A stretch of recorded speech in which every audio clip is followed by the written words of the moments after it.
your base productive and your business moving. Find what you're looking for right now in Napa. What's up, everyone? I hope you guys are having a good day so far. 5 people hanging out right now in the stream. Appreciate you all. Welcome in, everyone. Right now, I think they're under a rain delay, but they just had the national anthem, so I think they have the track dried for now. When they come back, we should have drivers start your engines. Hopefully everyone is having a good day. Let me know your picks in the chat. Who do you have winning this race? First stage here, it looks like it's 90 laps, 300 laps in total. Hopefully everyone is having a good day, though. Today we're welcome in, everyone. Nick Yeoman. Who was the first person you called when you found out you'd be in the booth this year? It was my dad, who, I mean, he's the reason I'm a racing fan. There's pictures of me. 8 people. Welcome in, everyone. I've got like a hopefully everyone is having a good day so far. I'm gonna let you guys know who is starting where here. I'm gonna go through the rundown. Looks like we have Denny Hamlin starting on the pole today with Tyler Reddick second. Then we have Daniel Schwartz third. It's Christopher Bell. Kyle Larson will start fifth. Sixth will be Ty Gibbs. Ryan Blaney 7th to 8th will be Ryan Byer. Then Joey Logano 9th to 10th will be SVG Champagne Gisbergen. 11th is gonna be Zane Smith. Brad Keselowski 12th. 13th Eric Jones. 14th will be Micah McDowell, Ricky Stenhouse Jr. and 15th. 16th AJ Allmendinger, Carson Hocevar, and 17th Bubba Wallace, and 18th, 19th will be Alex Bowman, Cole Custer 20th, 21st Ty Gilliland, then Chris Buescher will start 22nd, 23rd is gonna be Riley Herbst, Corey Heim time baby. Let's go Corey Heim. That's my dark horse today. Then Austin Hill 25th, 26th will be Noah Gragson. John Hunter Nemechek starting 27th. 28th, Ryan Priest. Chase Elliott 29th, 30th will be Ty Dillon. Then Chase Briscoe 31st, 32nd will be Austin Dillon. 33rd is gonna be Josh Berry. And then 34th, Cody Ware, Ross Chastain, Watermelon Man starting 35th. 36th, we have Austin Cindric, then Chad Fincham 37th.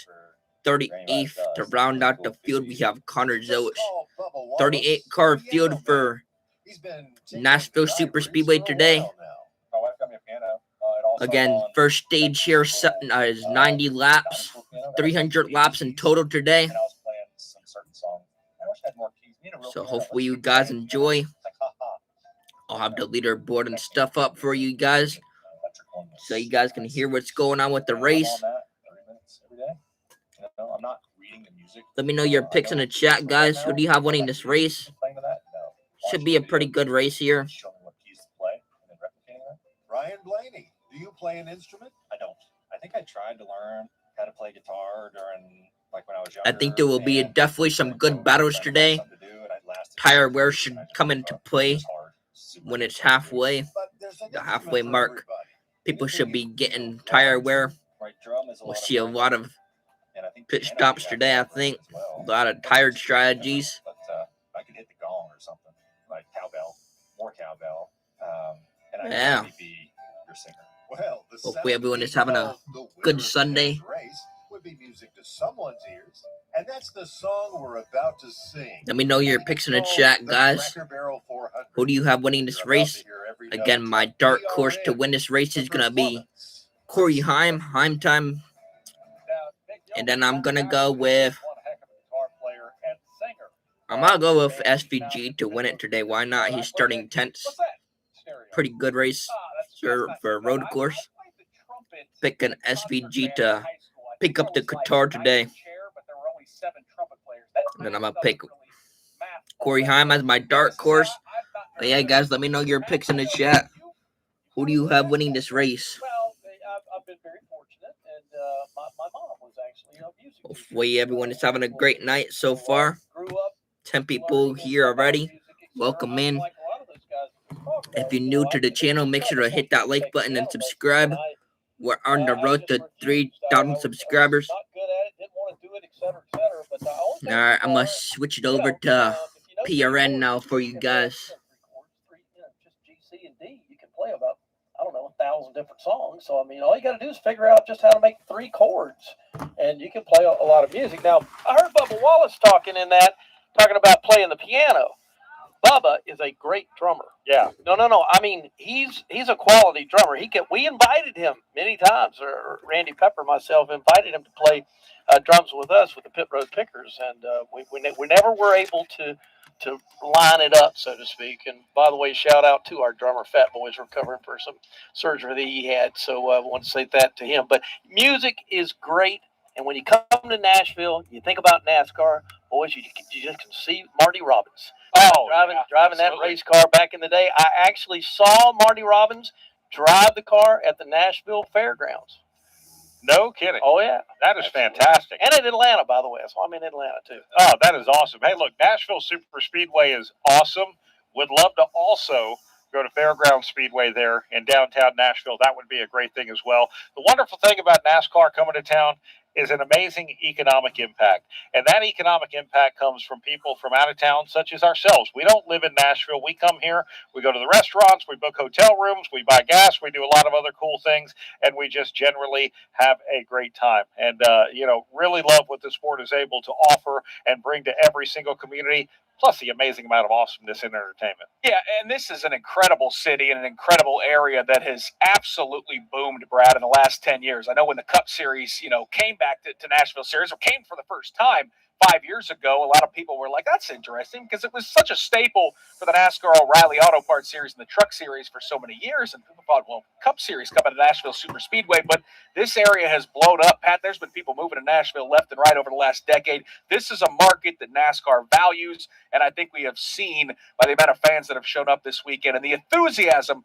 for this race weekend that NASCAR is going to be in Nashville for a long time. Oh, absolutely. Absolutely. The fans here and the fan base, and this is a destination to come for, vacations and all that sort of thing for folks. And the summer times are great around here. The golf is great around here. I mean, it's just got a little bit of everything, and then certainly the NASCAR side of things. Like I said before, I mean, you got a country music thread that basically runs through, NASCAR from the 40s all the way up to now, where we've had all kinds of performers involved with race cars in the past. Certainly seeing Tootsie's on one of the cars out here tonight. I guess it's on SVG's car. Van Gisbergen. Yeah, that's just downtown, hardcore country music, honky tonk kind of flavor to the sport, and it's always had that flavor. Now it gets its share of rock and roll and everything else, but certainly when you come to Nashville, you think about the great days of T.G. Shepherd that was on race cars forever, in this series too. So it's good to be here, and it's going to be fun. All right, well, speaking of Nashville and speaking about patronizing the local flavor here in Nashville, I can tell you that one member of the performance racing crew might have actually gotten a tattoo on Broadway this weekend. I don't want to say who it is, but we will go down to Andrew Curlin. Oh, thank you, Brad. Yes, I did get a tattoo while we were here. But I'm with Bubba. Bubba he's like, whoa. I did. It's a hammerhead shark on my quad. So, Why? Well, my dad and I like shark diving, and we got matching tattoos. So Nice. yeah, That's yeah. awesome. But we just played a feature review pre-race, and we found you played the piano. So I know we talked about this yesterday, but how is the piano playing going? It's okay. It's hard with 2 kids, but I'm still messing around. I've stopped looking at video lessons and just play what I know, and it's like a half of a song. So I just keep practicing that. It annoys the hell out of my wife, but it's okay. It's fun. It's kind of like a rhythm instrument. You kind of have to get in the groove. So watch this transition. How do you get in a rhythm here at Nashville? How do you what does a good car feel like on a long green flag run here? You want your car to respond well to every aspect of the racetrack, but there's a big difference between 3 and 4 and 1 and 2. The banking transition is a little bit more in 1 and 2, so your car is kind of a little bit more favorable, at least for us. But I felt like when we unloaded yesterday, our Hardee's Camry had speed. We were a little bit too much on the tight side, but I just wanted to run it out and see where we went. So we didn't have anything record breaking on the sheets, but that was okay. I know where our car is at, know the adjustments that we needed to put in it, and ready to rock and roll tonight. Heather, those were the keys from Bubba Wallace, and he also plays piano. So there's my pun. I like that, Andrew. We're over here with Ricky Stenhouse. We were just talking to Bubba Wallace about all the instruments he plays. And since we're in Nashville, are you more of a instrument player, a singer, a dancer? What do you think? Well, I would call myself, I really like 90s, country music. And so I'll give my wife a concert in the truck on the way home, especially, if we have a good race today and on the way back to the airport, I'll have it cranked up and singing, you name it, Alan Jackson, George Strait, Garth Brooks, Black Hawk, Red Akins, you name it, I'll sing it, but I can't sing actually. I do know all the words, I just can't carry a tune. I have a guitar. I tried to learn to play the guitar for about 2 or 3 weeks, and that's about where it went, and I figured out I probably wasn't very good at that either, so I'll leave that to Bubba. He is a great instrument player. I think Blaney sings with him every now and then. I'm not sure if that's good singing or if it's like my singing, but I do like music, and I wish I could play and sing more than I do. My wife can sing. I try to get her to sing a lot more, but she's a great singer. I just know the words. All right, well, we talked enough about, I think, the singing of Ricky Stenhouse. Let's get to the racing here, but first I want to talk about your car. It's covered up right now, but you have a really awesome paint scheme this weekend in NOS, a throwback and to honor Kyle. So just tell us how you came up with the idea of running it this weekend, what he meant to you. Yeah, it's really neat. NOS was a longtime partner of Kyle, and he won a lot of races for them here in the NASCAR, especially the Nationwide Series back then. And so, they were, jumping on the car for this weekend. It was kind of last minute for Nashville here. And, we had talked about doing a throwback scheme for him, later on down the road when NOS was back on the car. And it just worked out that we were able to get everything done for this weekend, and a track where obviously Kyle's been iconic for winning, smashing guitars. And I guarantee you, if we win, I'm smashing a guitar. And but it was cool, what Kyle did, in this sport, and how much he won, and how much respect he had throughout this garage with, from his competitors and to all the crew guys, and then obviously all the fans. He had a lot of fans, but he probably had a lot of fans that rooted against him. But I think everybody respected about how good he was, and so honored to drive this thing, and hopefully we can keep it towards the front here and have a good solid finish with it. All right, that's Ricky Stenhouse, who will roll off 15th once we get started here, Andrew. All right, well, we were here with Eric Jones, who just celebrated a birthday. Happy birthday. And we'll keep the trend going here. Do you play any instruments? The guitar, not well. I used to play more when I was a kid, but yeah, I play the guitar a little bit. All right, well, we'll have to maybe see some guitar playing here during this rain delay. But talking about here at Nashville Superspeedway, a little bit of a hole while we wait for this track to drive, for the rain to stop. How do you mentally stay in the game with these types of delays? Yeah, it's kind of tough always. You're just trying to figure out when you're going to go and try to plan out when you're going to eat and drink, and that sort of thing is probably the most annoying part of it all. So once you get through all that and know when you get at least an approximate time, that's when it gets a little bit nicer. But yeah, it's hard. You get kind of prepared, ready to go. Today was a little bit better. At least kind of knew this rain was coming, so I figured we wouldn't get going totally on time. But it's never fun. You want to just get rolling when you plan, and our schedules are also tight. It's nice to just go when you think you're going to. Wendy, that's Eric Jones, who's trying to stay in the game here as we wait out this weather. Okay, we're here with Chris Buescher.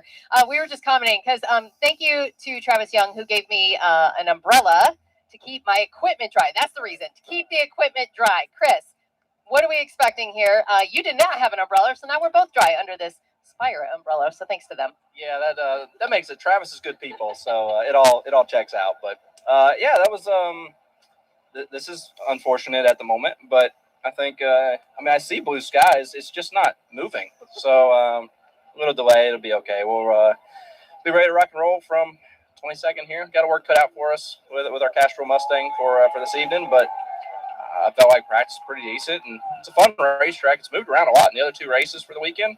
So hopefully we can do that and find our way. What is the expectation? Tire fall off? Not really expecting cording? Yeah, it was pretty limited in practice.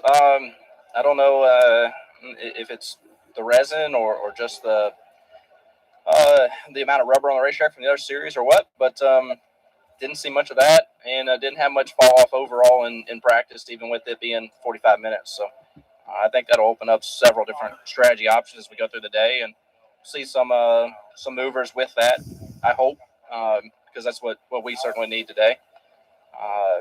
Pit road will obviously be as important as ever, and just try and avoid some of the chaos that we did see happen here last year on some of these restarts. Yeah, that's Chris Busher, who has some insight while the rain continues to fall. Heather DeBoe. And here now with Tyler Reddick, our points leader of this series. Tyler, let's follow up on a conversation we had yesterday. You were going out last night to Broadway to Chiefs. I asked you if you were going to two-step, and you said maybe your wife would try some of that out. So how did it go for you last night? We didn't make it to the dance floor, but we got to hang out with a lot of great people. People who helped make this possible. It was really fun. That 2311 was able to put on the party. Pinnacle Financial Partners helped play a role in that as well. They're on the car this weekend, and just everyone that helps make this possible. So it was good. We got to hang out, do a couple interviews, spend some time with the men and women who helped make this possible for us here at 2311. So it was a good night, but unfortunately, no, did not make it to the dance floor. I think my wife saw me light up a cigar, and I think she decided it was time for me to go. So we headed back to the racetrack and the bus to get a good night's rest after that. Sounds like a wise choice. Well, let's move to the dance floor. That is Nashville Superspeedway. You have 2 top 10s here at this racetrack. I asked Zane Smith this earlier about his likes and dislikes of this concrete oval. I'd like to get your thoughts on that as well. Oh, wow. I'd say for me, it is a challenging racetrack, and that part is a lot of fun. Obviously, in a perfect world, I think the drivers will always want the most fall off possible without having tire issues. So, we saw a little bit more fall off than I thought we saw a little bit more fall off than we've typically seen here in years past, but it's kind of on trend with what this track has been like with the next gen car. So, it's still a challenge. The balance still does come and go. You have to work for it every single lap. These corners, it has banking, but not the normal banking you have at other tracks of this size. So it is a challenge every single lap. That's what makes driving this track a lot of fun. And when you have to catch someone, run them down, and pass them, it's a lot of work. So when you are able to pull off that successful pass, it's very rewarding. You talk about passing. You won't have to do that except for maybe one guy here at the beginning because you're starting on the front row from that second position. So with that track position early, how do you manage your equipment, tires? What are you thinking about in order to keep yourself up front throughout the event? Yeah, I mean, I'd say first or second, we're in a really good place depending on how the start shakes out. But obviously, if we're able to get ahead of Denny here on the start, we'll really be able to see what our car's balance is like, get an idea for the speed that we have. So, ideally, we would love to get ahead of the 11 on the start, but just knowing what I've seen out of Denny's work here over the years, he's always extremely solid here. So if we can go toe-to-toe with him at the start of this race, it should point towards that we're going to have a really solid night. All right, it sounds like it's going to be fun to watch Tyler Reddick win the green flag drops today, and he'll roll off second. Andrew? Well, I'm with Austin Cindric here on pit road as we see blue skies, by the way, and the wind is blowing in a favorable direction. So can you give us a little weather report? I mean, water's blue, though, so is it really... I don't think that's how it works. Yeah, no, isn't water the color blue? Sure. Like, I think what we're looking up there is very deceptive to what's actually happening right now, because it indeed is still raining, and the sky is blue, and water is wet. And I drive the number 2 Menards Richmond Ford Mustang. My car is yellow. You wouldn't be able to know that because it's under a car cover right now, and I'm still sitting on pit road because apparently Tyler Reddick talks a long time. But it's about time for a snack and a nap. Well, Heather was asking if Tyler is a good dancer, so I want to ask you, are you a good dancer? What did Tyler say to that? He said he didn't dance last night, so. No nights do I dance. maybe like only time I find myself in a position where I might be accused of dancing would be like jamming in the car. But I feel like that's one, a personal experience or a very intimate experience with your passengers. Or, I also don't feel like it requires the same coordination. You just kind of just bounce around to whatever song you're listening to. Yeah. And you do have a car cover on. We're towards the end of pit road because of the metric. You didn't even get to qualify. So how do you carve your way through the field once we get going tonight? Well, ideally when it stops raining, that'll be what happens. So, I was kind of hoping this rain would hit about like lap 30 and just put all the crew chiefs in a very difficult position end of the stage so we could have some strategy options. I do feel as though our Menards Richmond Ford Mustang is it was pretty sporty yesterday, pretty good on the long run, and hoping that we can get some track position at some point whenever this race starts. All right, well, that's Austin Cindric, and I know he was talking about singing in the car. I bet you he sings in the race car too, Wendy. I'm sure. I'm sure somebody was doing a lot of singing. That was Daniel Suarez after that win last week at Charlotte Motor Speedway. Hey, for the guys in the booth, if you look down pit road, we're in the 7 pit stall under the pit box, under a rain cover with Daniel sitting right here in the front row where we found you. So what's this last week been like for you, Daniel? It's been already very, very good to get to celebrate with my team, not just the 17, but everyone inspired more sports, and to have been able to bring the 7 car back to the old KBM shop with full of confetti and the trophy and the ring and all the goodies that we got out of the win. It's already super special, definitely a win that I will remember forever. And actually, I believe that everyone in the team is going to remember forever because it was an extra special Coca-Cola 600, and we enjoyed it, we celebrated, and right now, obviously, we're here ready to go battle again here in Nashville. I know you want to celebrate at the end of this race in Nashville. What is it going to take for you now that you've had a little bit of practice time, but obviously you're just anxious to get out there for the start of this race? Yeah, I'm very, very anxious. I'm not an anxious person, but today I'm a little anxious because practice wasn't very smooth for us. We had to work very hard to get the balance of the race car where it needed to be, but the car had potential. So when we got it close, I thought that the car had actually plenty of speed. So already my team went to work overnight, and now that we had a direction of which direction to go, we went to work on that, and I'm very curious to see what we got, right? But I believe that the car is going to be pretty good. Obviously, we have a good track position to start with, and the plan is to keep it and hopefully to gain a couple more spots. Usually when we have a rain delay like this, a driver will maybe go back to the bus. We are not really sure what's happening at this point. So what does a driver do here on the pit box? You're in front of some technology that I assume they don't allow you to touch anything. Yeah, I'm not. The only thing I'm allowed to touch is the gas pedal and the steering wheel, and that's it, and the brakes sometimes. But no, I mean, right now we are just playing the waiting game, right? It looks like the weather is actually pretty good here in the next 15-20 minutes, and then it's gonna be a matter of time to drive the racetrack. But we're gonna definitely race tonight. Hopefully in an hour and a half, we should be going back in circles. Your crew is pretty stand-up gentlemen as well. They gave me an umbrella while I was getting wet out there with the equipment, so thanks to Spire. Thank you to my amigos down there. Yeah, for sure. Always a great time to talk to Daniel Suarez. Always a good spirit. Daniel Suarez is ready to go here at Nashville, though. Thank you very much, Wendy. I'm going to be more optimistic than Daniel Suarez because this very light rain is almost past us. This concrete racing surface can drive very, very fast. They already have all of the track drying equipment staged and ready to deploy once the last couple of drops fall.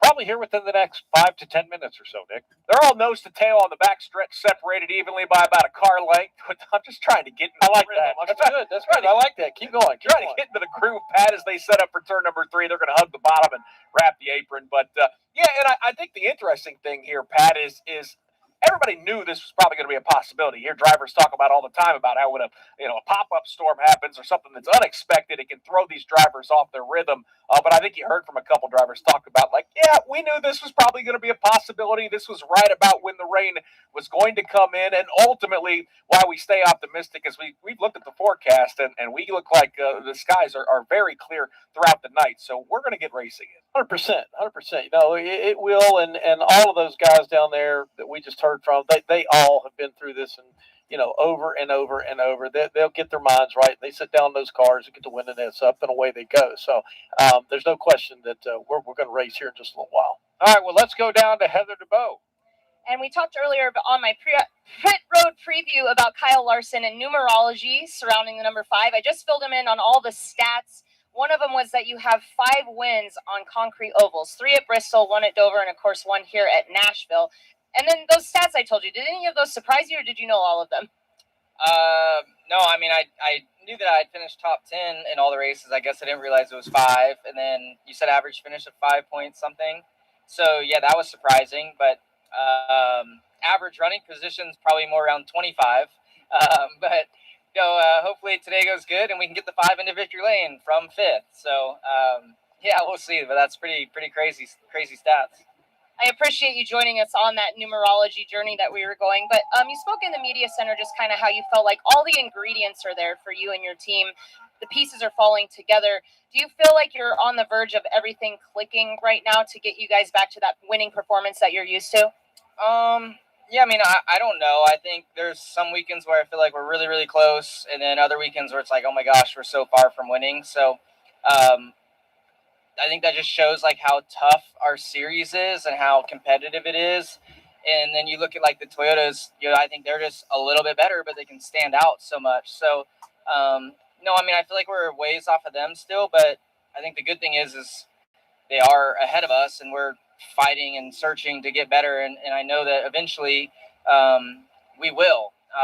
So even so far this weekend, my balance has felt better on this, aero package and engine package than I have all year. So that gives me more confidence that we're in the right direction or heading in the right direction. And yeah, hopefully all the pieces will fall into place because I think through all the hard work that we've done over the last year and a half, really, now it seems like to this point, I think we're well capable of it. It's just everything's got to line up, and I think we're getting closer.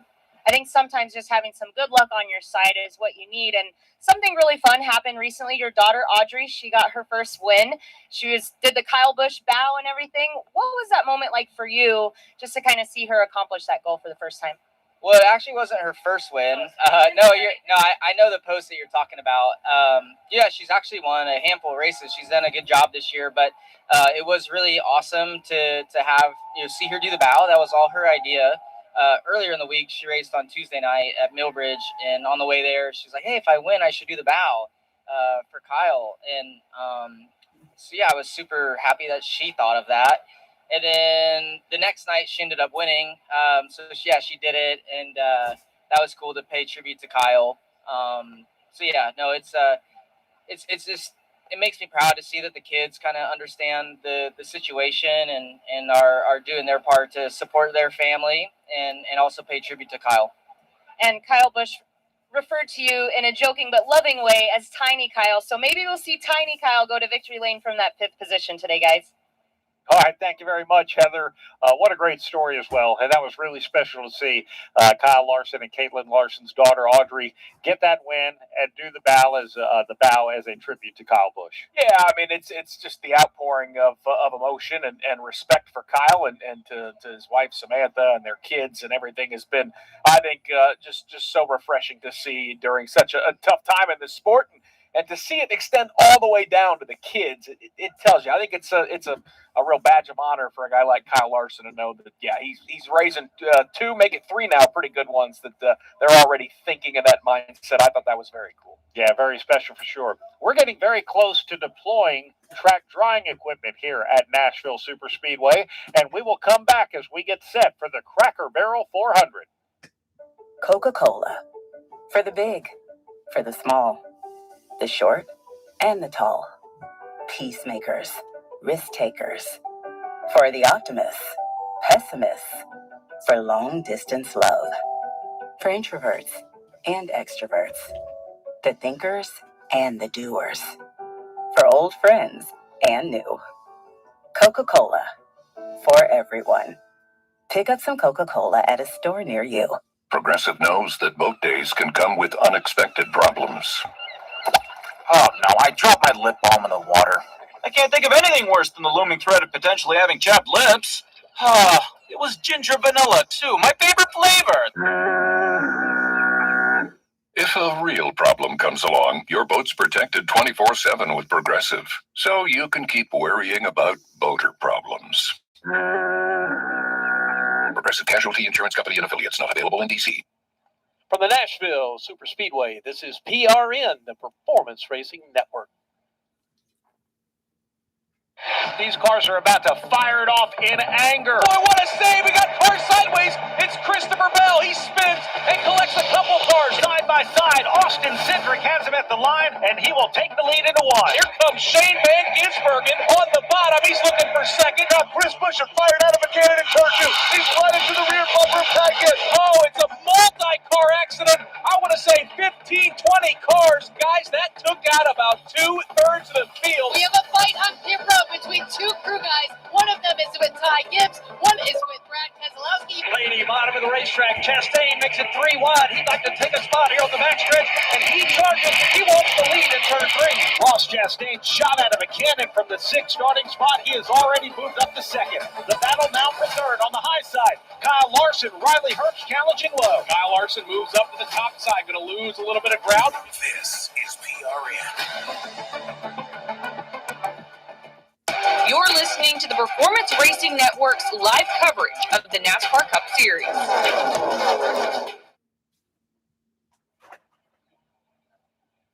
Back here at Nashville Superspeedway for the Cracker Barrel 400. NASCAR has their chase truck out on the track right now, just checking conditions. I'm seeing some of the Ford Broncos that they have here as chase vehicles to do the opening pace of the field. They're starting to move around, and we're about to see some activity here as rain is lightning. We actually took the opportunity. Big thanks to our friends at Cracker Barrel, sponsor of the Cracker Barrel 400. They brought us some mini versions of their famous double chocolate fudge Coca-Cola cake.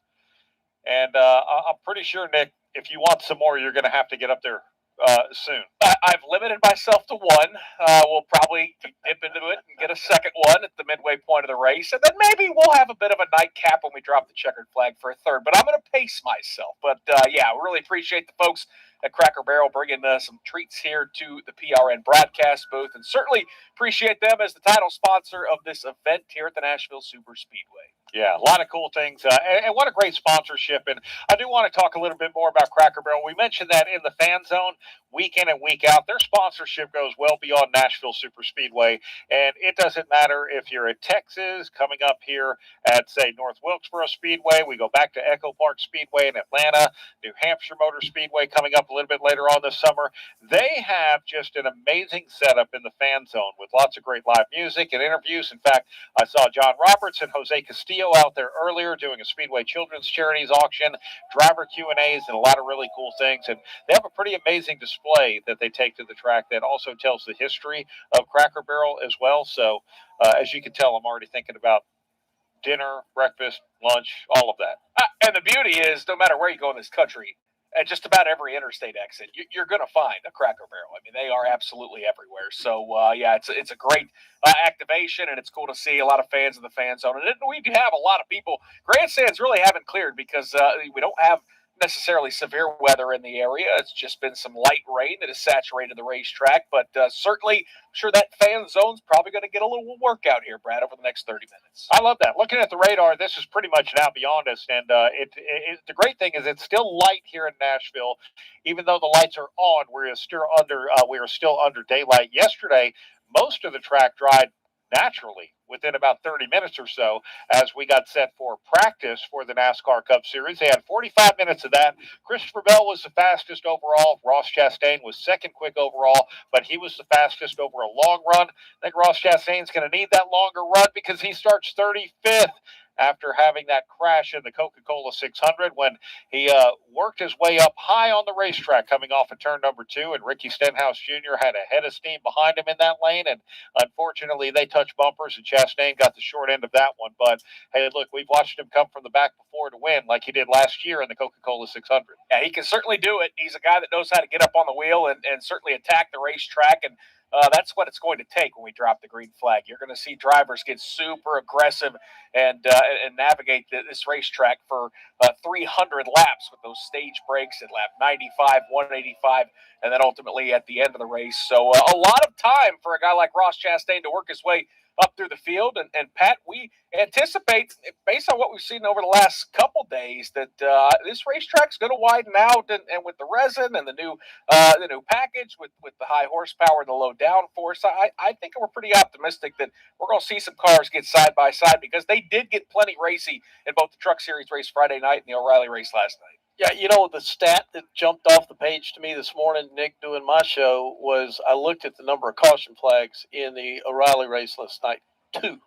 Two caution flags last night. And there are a bunch of drivers that got out after last night's race, and they looked exhausted. I mean, really exhausted. And I thought to myself, Well, you know why? Because they had to make a lot of laps last night to to get around this place, and it's work. I mean, this concrete surface looks smooth, but there's a lot of bumps. There's a lot of work that goes into every lap out there, and tonight's going to be a real test for these guys. I think with a little more horsepower, a little more downforce. I mean, you think you know what's going to happen. But that's when it gets interesting. Is just the fact that you don't know, going into this tonight. So I think track position is going to be key. I think these pit crews are going to have to be perfect tonight to hold that track position. And don't be surprised if some of these crew chiefs do exactly what we saw last weekend in the 600 and start immediately trying to think of some strategy plays to put themselves further up in that running order. Nick, speaking of last night's race, which went by very fast but was exhausting to a lot of the drivers, our race winner, he wasn't done competing after taking that guitar trophy last night. Yeah, you and I had a chance to chat with Justin Allgaier, who went to victory lane last night, and he admitted, man, I was worn out after winning that race. And there were a lot of drivers, as Pat talked about, that he didn't necessarily have to pour him out of the race car, but with so few stoppages with the 2 stage breaks, it was a pretty physically demanding night for those drivers in the NASCAR O'Reilly Auto Parts Series. But Justin Allgaier wasn't done, and Brad, this is a great illustration of why these guys really are great athletes, because after winning that race and getting about 3.5 hours of sleep, Justin Allgaier said, you know what, I'm going to compete in a triathlon, correct? It was an Olympic length triathlon, like 3/4 of a mile swimming, a certain amount of bike riding, maybe 25 miles or so. I'm not sure how far he ran on that. Andrew Curlin does triathlons. Maybe he can help enlighten us on that. But he literally got up and did that, which was just pretty incredible to think. And we saw him here at the racetrack. And he looked fresh. He was tired. He looked fine, though. Yeah, they've actually got a group, that actually runs every week called the 430 group, and it's he and Sammy. Yeah, the running club, and it's he and a handful of other guys every day. They get out and do this stuff, and so he's a machine. He really is. That's great. All right, Andrew Curlin, you are an Ironman yourself, legitimately, with triathlons and all of that. Help enlighten us on what Justin Allgaier did this morning. Well, what he did, I think, was the worst thing you could do before a triathlon, and that is exert yourself the night before. And he ran a long O'Reilly Auto Parts race, and I actually talked to him and Sammy Smith earlier today, and they were like, yeah, we were worn out last night. And Justin was saying, I stopped sweating in the middle of the bike ride, and that's when I knew there was something wrong. So he was chugging water, but that was a really impressive feat as Daniel Suarez walks by here last week's winner. But it was an impressive feat for those guys to do that after what they did. Allgaier also told me that he is not much of a swimmer. He did his first open water swim in Lake Norman in the Charlotte area last week, and he was just trying to get through it. But he had a really good time. Justin's the type of guy where he puts his mind to something and he can do it. So that was cool to see for the triathlon world. That's really neat when you see these NASCAR drivers jumping in and trying to jump into our sport, and that is the swim, bike, run. By the way, he was also an active pit crew member during that triathlon today, because he stopped and found a lady who had a flat tire and helped her fix her tire along the way. Let's go back down to pit road and check in with Napa Auto Parts pit reporter Wendy Venturini. Ty Dillon is up here on the pit box, and we've been chatting with a few drivers up and down. Noah Gregson just came up here. What do you drivers do during these rain delays? Because we feel like we're really close to going back. Yeah, a lot of us are just kind of picking around. Noah's always a good time. We played golf earlier this week on behalf of the Speedway, so we've been having a good time. But just kind of waiting for things to clear up, having a little bit of fun, little conversations, playing games. So it's been good. Well, the conversation on our end has been around music with Nashville. Have you ever been into music, playing instruments, or anything in your childhood life, Ty? Putting you on the spot. I love music. I love all music, country music for sure. But I cannot carry a tune. I can't sing and tap my leg at the same time. So my wife always picks on me about that. But I will sing the wrong words to every song, but I'll sing it out loud and sing it proud. So, yeah, carrying a tune is not really my thing. But your wife is an actress. She's pretty good. So she hasn't given you acting skills on that? I can fake it till I make it pretty good. But she's a great singer and actress. So no, yeah, I let her. The kids got get that side of the genes from our family. What kind of projects has Haley been working on lately for movies or film? Yeah, so she's in a series called Blue Ridge. The first season's out. She plays a bartender named Dixie. It's a very fun, cop series based on the Blue Ridge Mountains in North Carolina. Season 2 is coming out. I think it might be on YouTube currently, but she's been doing a lot. She's pursued an acting career for almost 11 or 12 years, and it's just like racing. It's a very tough industry, but she's done so good, and that snowball is starting to roll for her. So I'm very proud, and she's done a lot of cool stuff. She's in Luke Combs' music video. The kind of love we make, and so she's doing all kinds of fun projects all the time that hopefully more and more people see soon. What's it like going to some of her events as a celebrity yourself? 2 celebrities in the house. It's fun because I'm her #1 fan, and being anywhere where she gets the recognition I feel like she's deserved for a long time, it's easy. So I'm proud of her, and hopefully we'll see her on the big screen soon and be at these award banquets that they do all the time. So. Well, we hope to see you on a big screen soon here at Nashville. What's it going to take today to get this car up to the front and stay up there today? Yeah, we felt pretty good in practice. Our College Racing, Fallen Outdoors Chevy team, the last 3 weeks, we really had some good momentum. We were really strong at Dover on a concrete track, so I feel like we come here to Nashville with high hopes. Qualifying being rained out kind of put us in a difficult spot to start, but we feel like we got our things going in the right way. We're finding things on the race car that are helping to get me to where I feel like our peak performance kind of was last year, and hopefully going beyond that. So we're working really hard, proud of our guys, and hopefully tonight will be a good night for us. When you get forced for that starting position like you are, and a lot of unknowns on a green racetrack, how do you approach that very beginning few laps? I think you have to be aggressive. This first stage is a pretty lengthy one at 90 laps, so a lot of us are going to be battling to stay on that lead lap. And if you can stay on lead lap through the first stage, it's going to set your night up really well for the end. But there's some other really strong cars around us that we're going to have to fight really hard through the first 90 and see what happens. All right, good luck out there. That's Ty Dillon, and if you know anything about Ty and Haley Dillon, they're one of the nicest couples, most humble couples in the garage. We really appreciate that. That's Ty Dillon. All right, thank you, Wendy. Hey, we have great news. Not only have they fired up the Toyota Tundra track drying team, and it has stopped raining, but Nick and Pat, we get an extra bonus.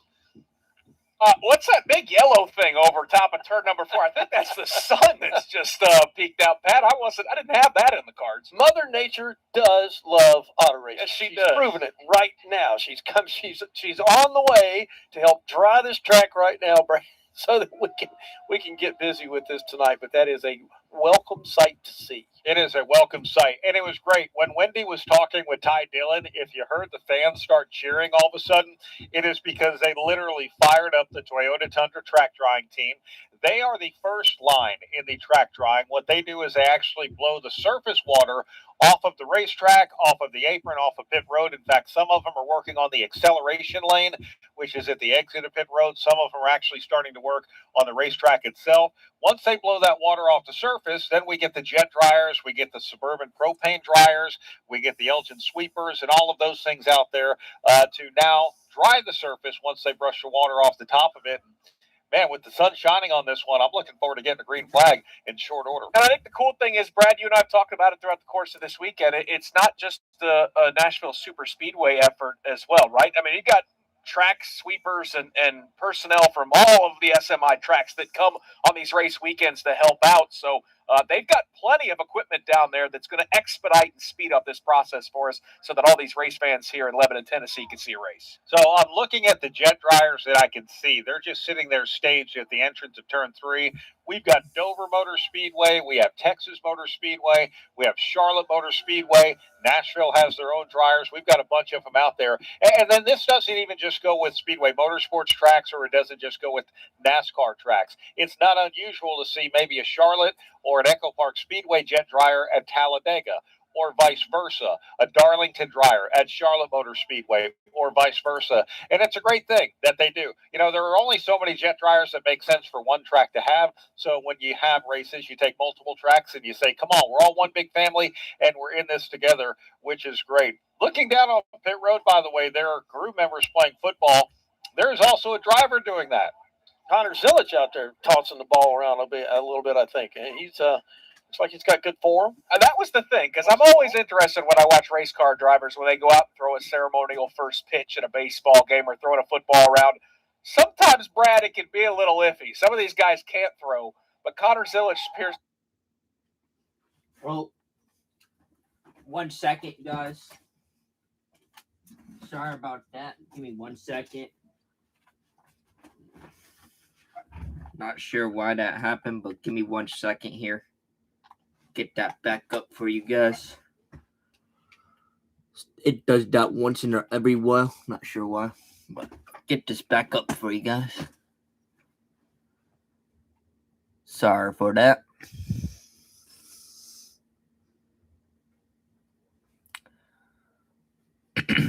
Here we go.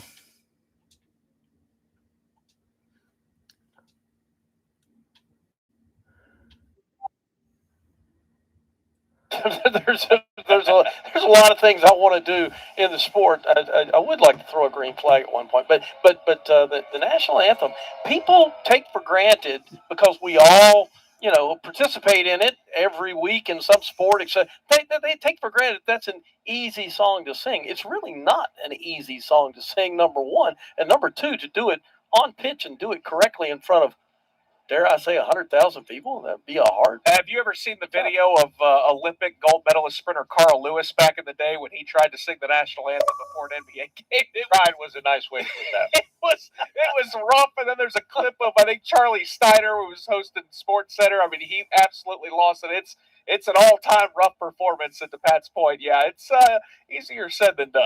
Yeah, not all of us can be Whitney Houston or Charlie Puth or someone like that who can do an amazing job of doing that. So, but truly admire them. So, looking down trackside right now, as the tundras are out there blowing the water off, you can already start to see certain sections of racetrack or pit road that have dried on their own. We mentioned a lot of Ford Broncos. They were parked on pit road.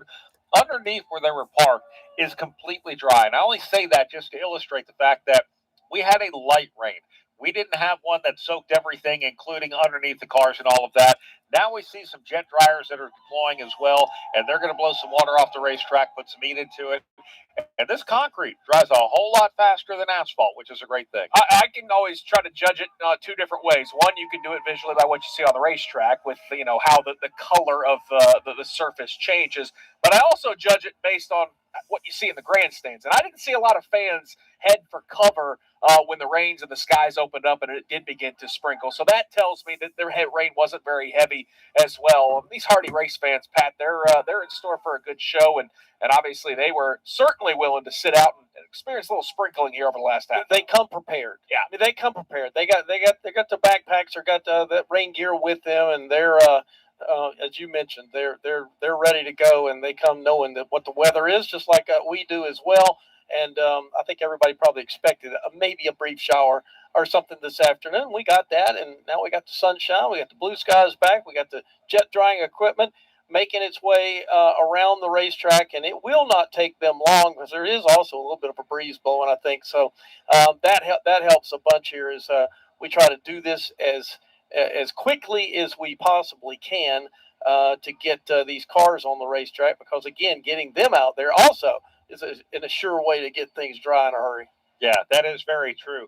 I want to give a shout out to our race sponsor from Friday night's Craftsman Truck Series race, Allegiance Flag. It was the Allegiance 200 out here, won by Lane Riggs. But this is a great American company. And the reason why I want to talk about this is twofold. Number one, we're coming up on the 250th celebration of our great country this July 4th. That is just going to be an awesome thing. This is a completely American company. Everything that they do to make the flags with Allegiance flags is either manufactured or sourced here in the United States. They make the flags in South Carolina. The brackets are made in Pennsylvania. The flag poles are made in Ohio. The spinners are made in Utah. And they have just done an awesome job, and we're a great sponsor. So you need to get an American flag coming up for 4th of July. Look at Allegiance flag. They do some amazing things.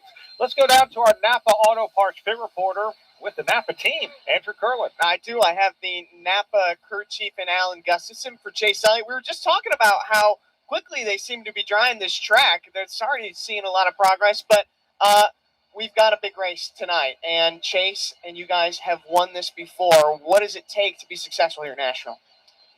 Yeah, it's kind of a unique place. So you just have to have really, the car's got to be stable on entry and turn good. And yeah, I think really, hopefully the groove moves.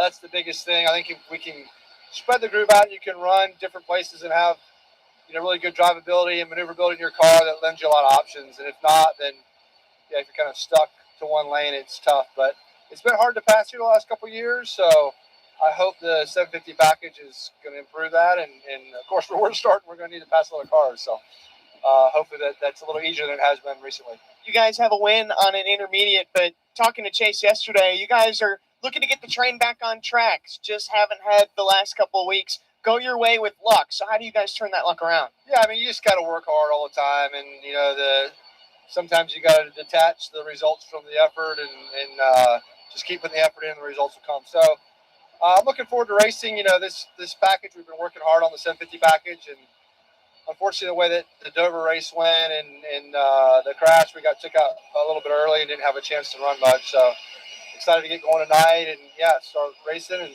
fit in the car and do what we do best. All right, well, that is Alan Gustafson, the crew chief for Chase Elliott. We appreciate him taking some time as we wait to dry the track. And there's actually some jet dryers on pit road, so I'm gonna have to get out of the way here, guys, in a second. All right, thank you very much, Andrew. We appreciate that. Been a rough couple weeks for Chase Elliott. As Alan mentioned, that early exit from the All-Star race at Dover Motor Speedway. Had another early exit from the Coca-Cola 600 as well. Very interested, Pat, what he talked about searching for that stability at corner entry. This is a D-shaped oval. The reality is corner entry into turn number 1, getting it right down there, can oftentimes be a lot different than getting it right down into turn number 3 here at Nashville. Well, it's a big difference here, huge difference, because again, this racetrack wants to invite you to get in the corner too early. And then you find yourself in the middle of the corner with a tight race car that you cannot turn. You've got to start pedaling the car at that point, and it really becomes problematic. You need a good entry into what begins to be a huge turn down there in 1 and 2, and obviously in 3 and 4, it's a much tighter turn, just a little bit better arc down there, and you can drive a little bit more to the bottom of the racetrack and find good speed and be able to get back to the gas really fast down there. But this place is a challenge.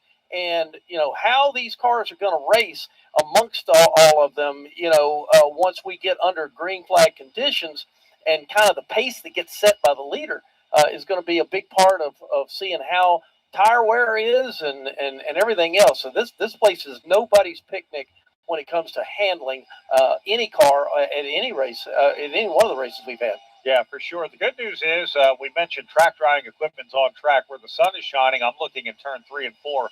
This track is actually starting to dry on its own, and that is just something that's going to continue to speed up the process. They have drying equipment all around where the sun's not shining. At the exit of pit road, they have asphalt sections that are already starting to dry quickly on their own. So we expect to get to racing here at Nashville Superspeedway in short order. It was just a brief light rain shower that came through here. And as it's been the last couple of weeks, those rain showers just happen to want to show up right about the time we're going to either take the green or start the engines. Let's pause 10 seconds for station identification. This is PRN, the Performance Racing Network.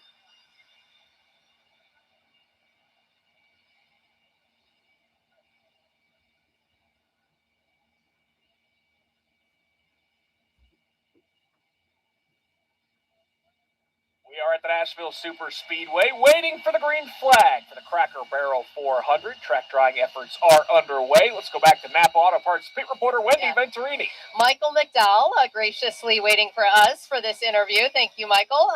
Coming off 14th place finish last week at Charlotte after overcoming a flat tire in stage 2. I remember that. Second place finish before that, the week before.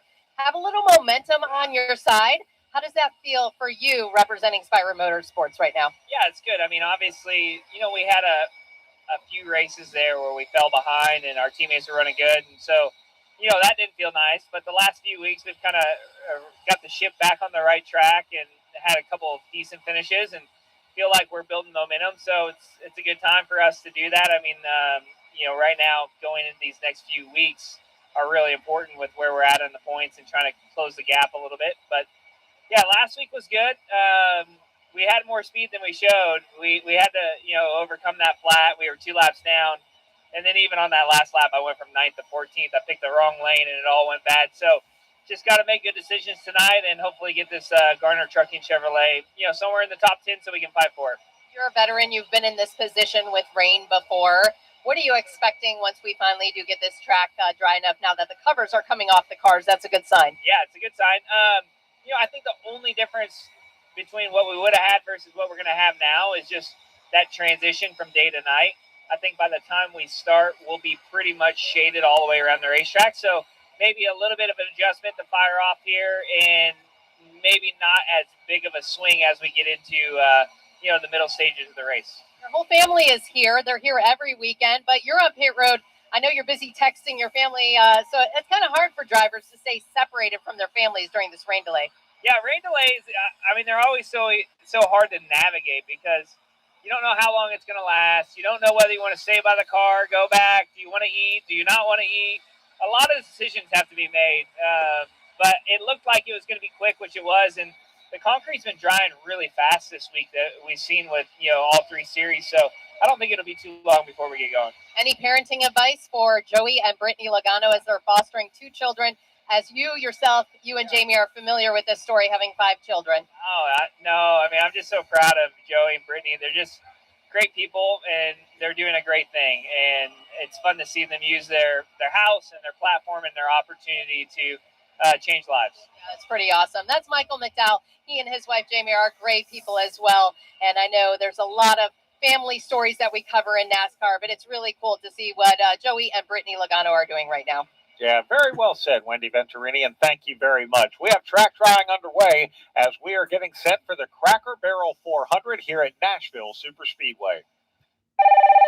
I'm in my late 60s. My husband died a few years ago. He did all of our taxes. I sold a piece of property last year, and I forgot to claim the proceeds of the sale. Next thing I know, I got a letter from the IRS telling me that I owe over $50,000.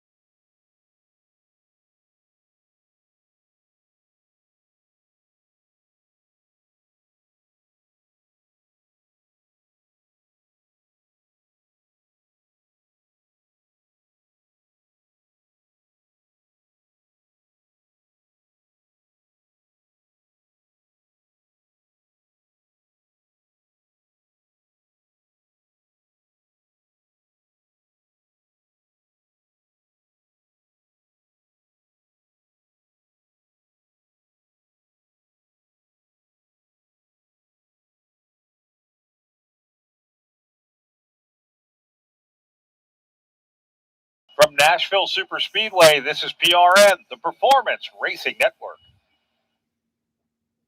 Hey, it's Charlie and Debbie, along with NASCAR legend Kyle Petty, inviting you to join us for Kyle Petty's Back Then Again Country Countdown. Each week, we'll put it in reverse and take a trip down memory lane, looking back at that week's top 20 country songs from years past. We'll dive into what made those songs and artists move the needle, what pop culture trends made those years unique. And you'll get to hear me tell stories only I can tell. So don't miss Kyle Petty's Back Then Again Country Countdown right here each week.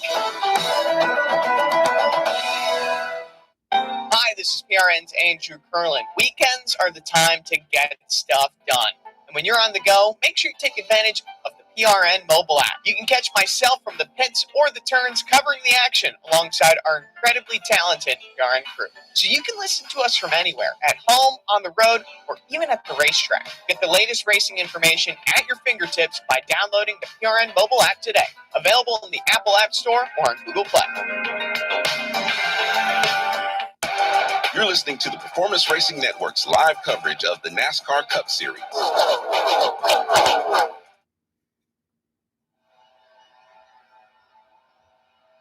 Back at the Nashville Superspeedway, appreciate your patience as we are waiting out the track drying efforts. It has stopped raining. That's the best news of all. And so look down here on the front straightaway. The Toyota track drying team has got them spaced out as they are taking care of the front straightaway. Also see the jet dryers making their way down pit lane. So plenty of this racetrack is getting a little TLC and some attention as we try to get things started here for the Cracker Barrel 400.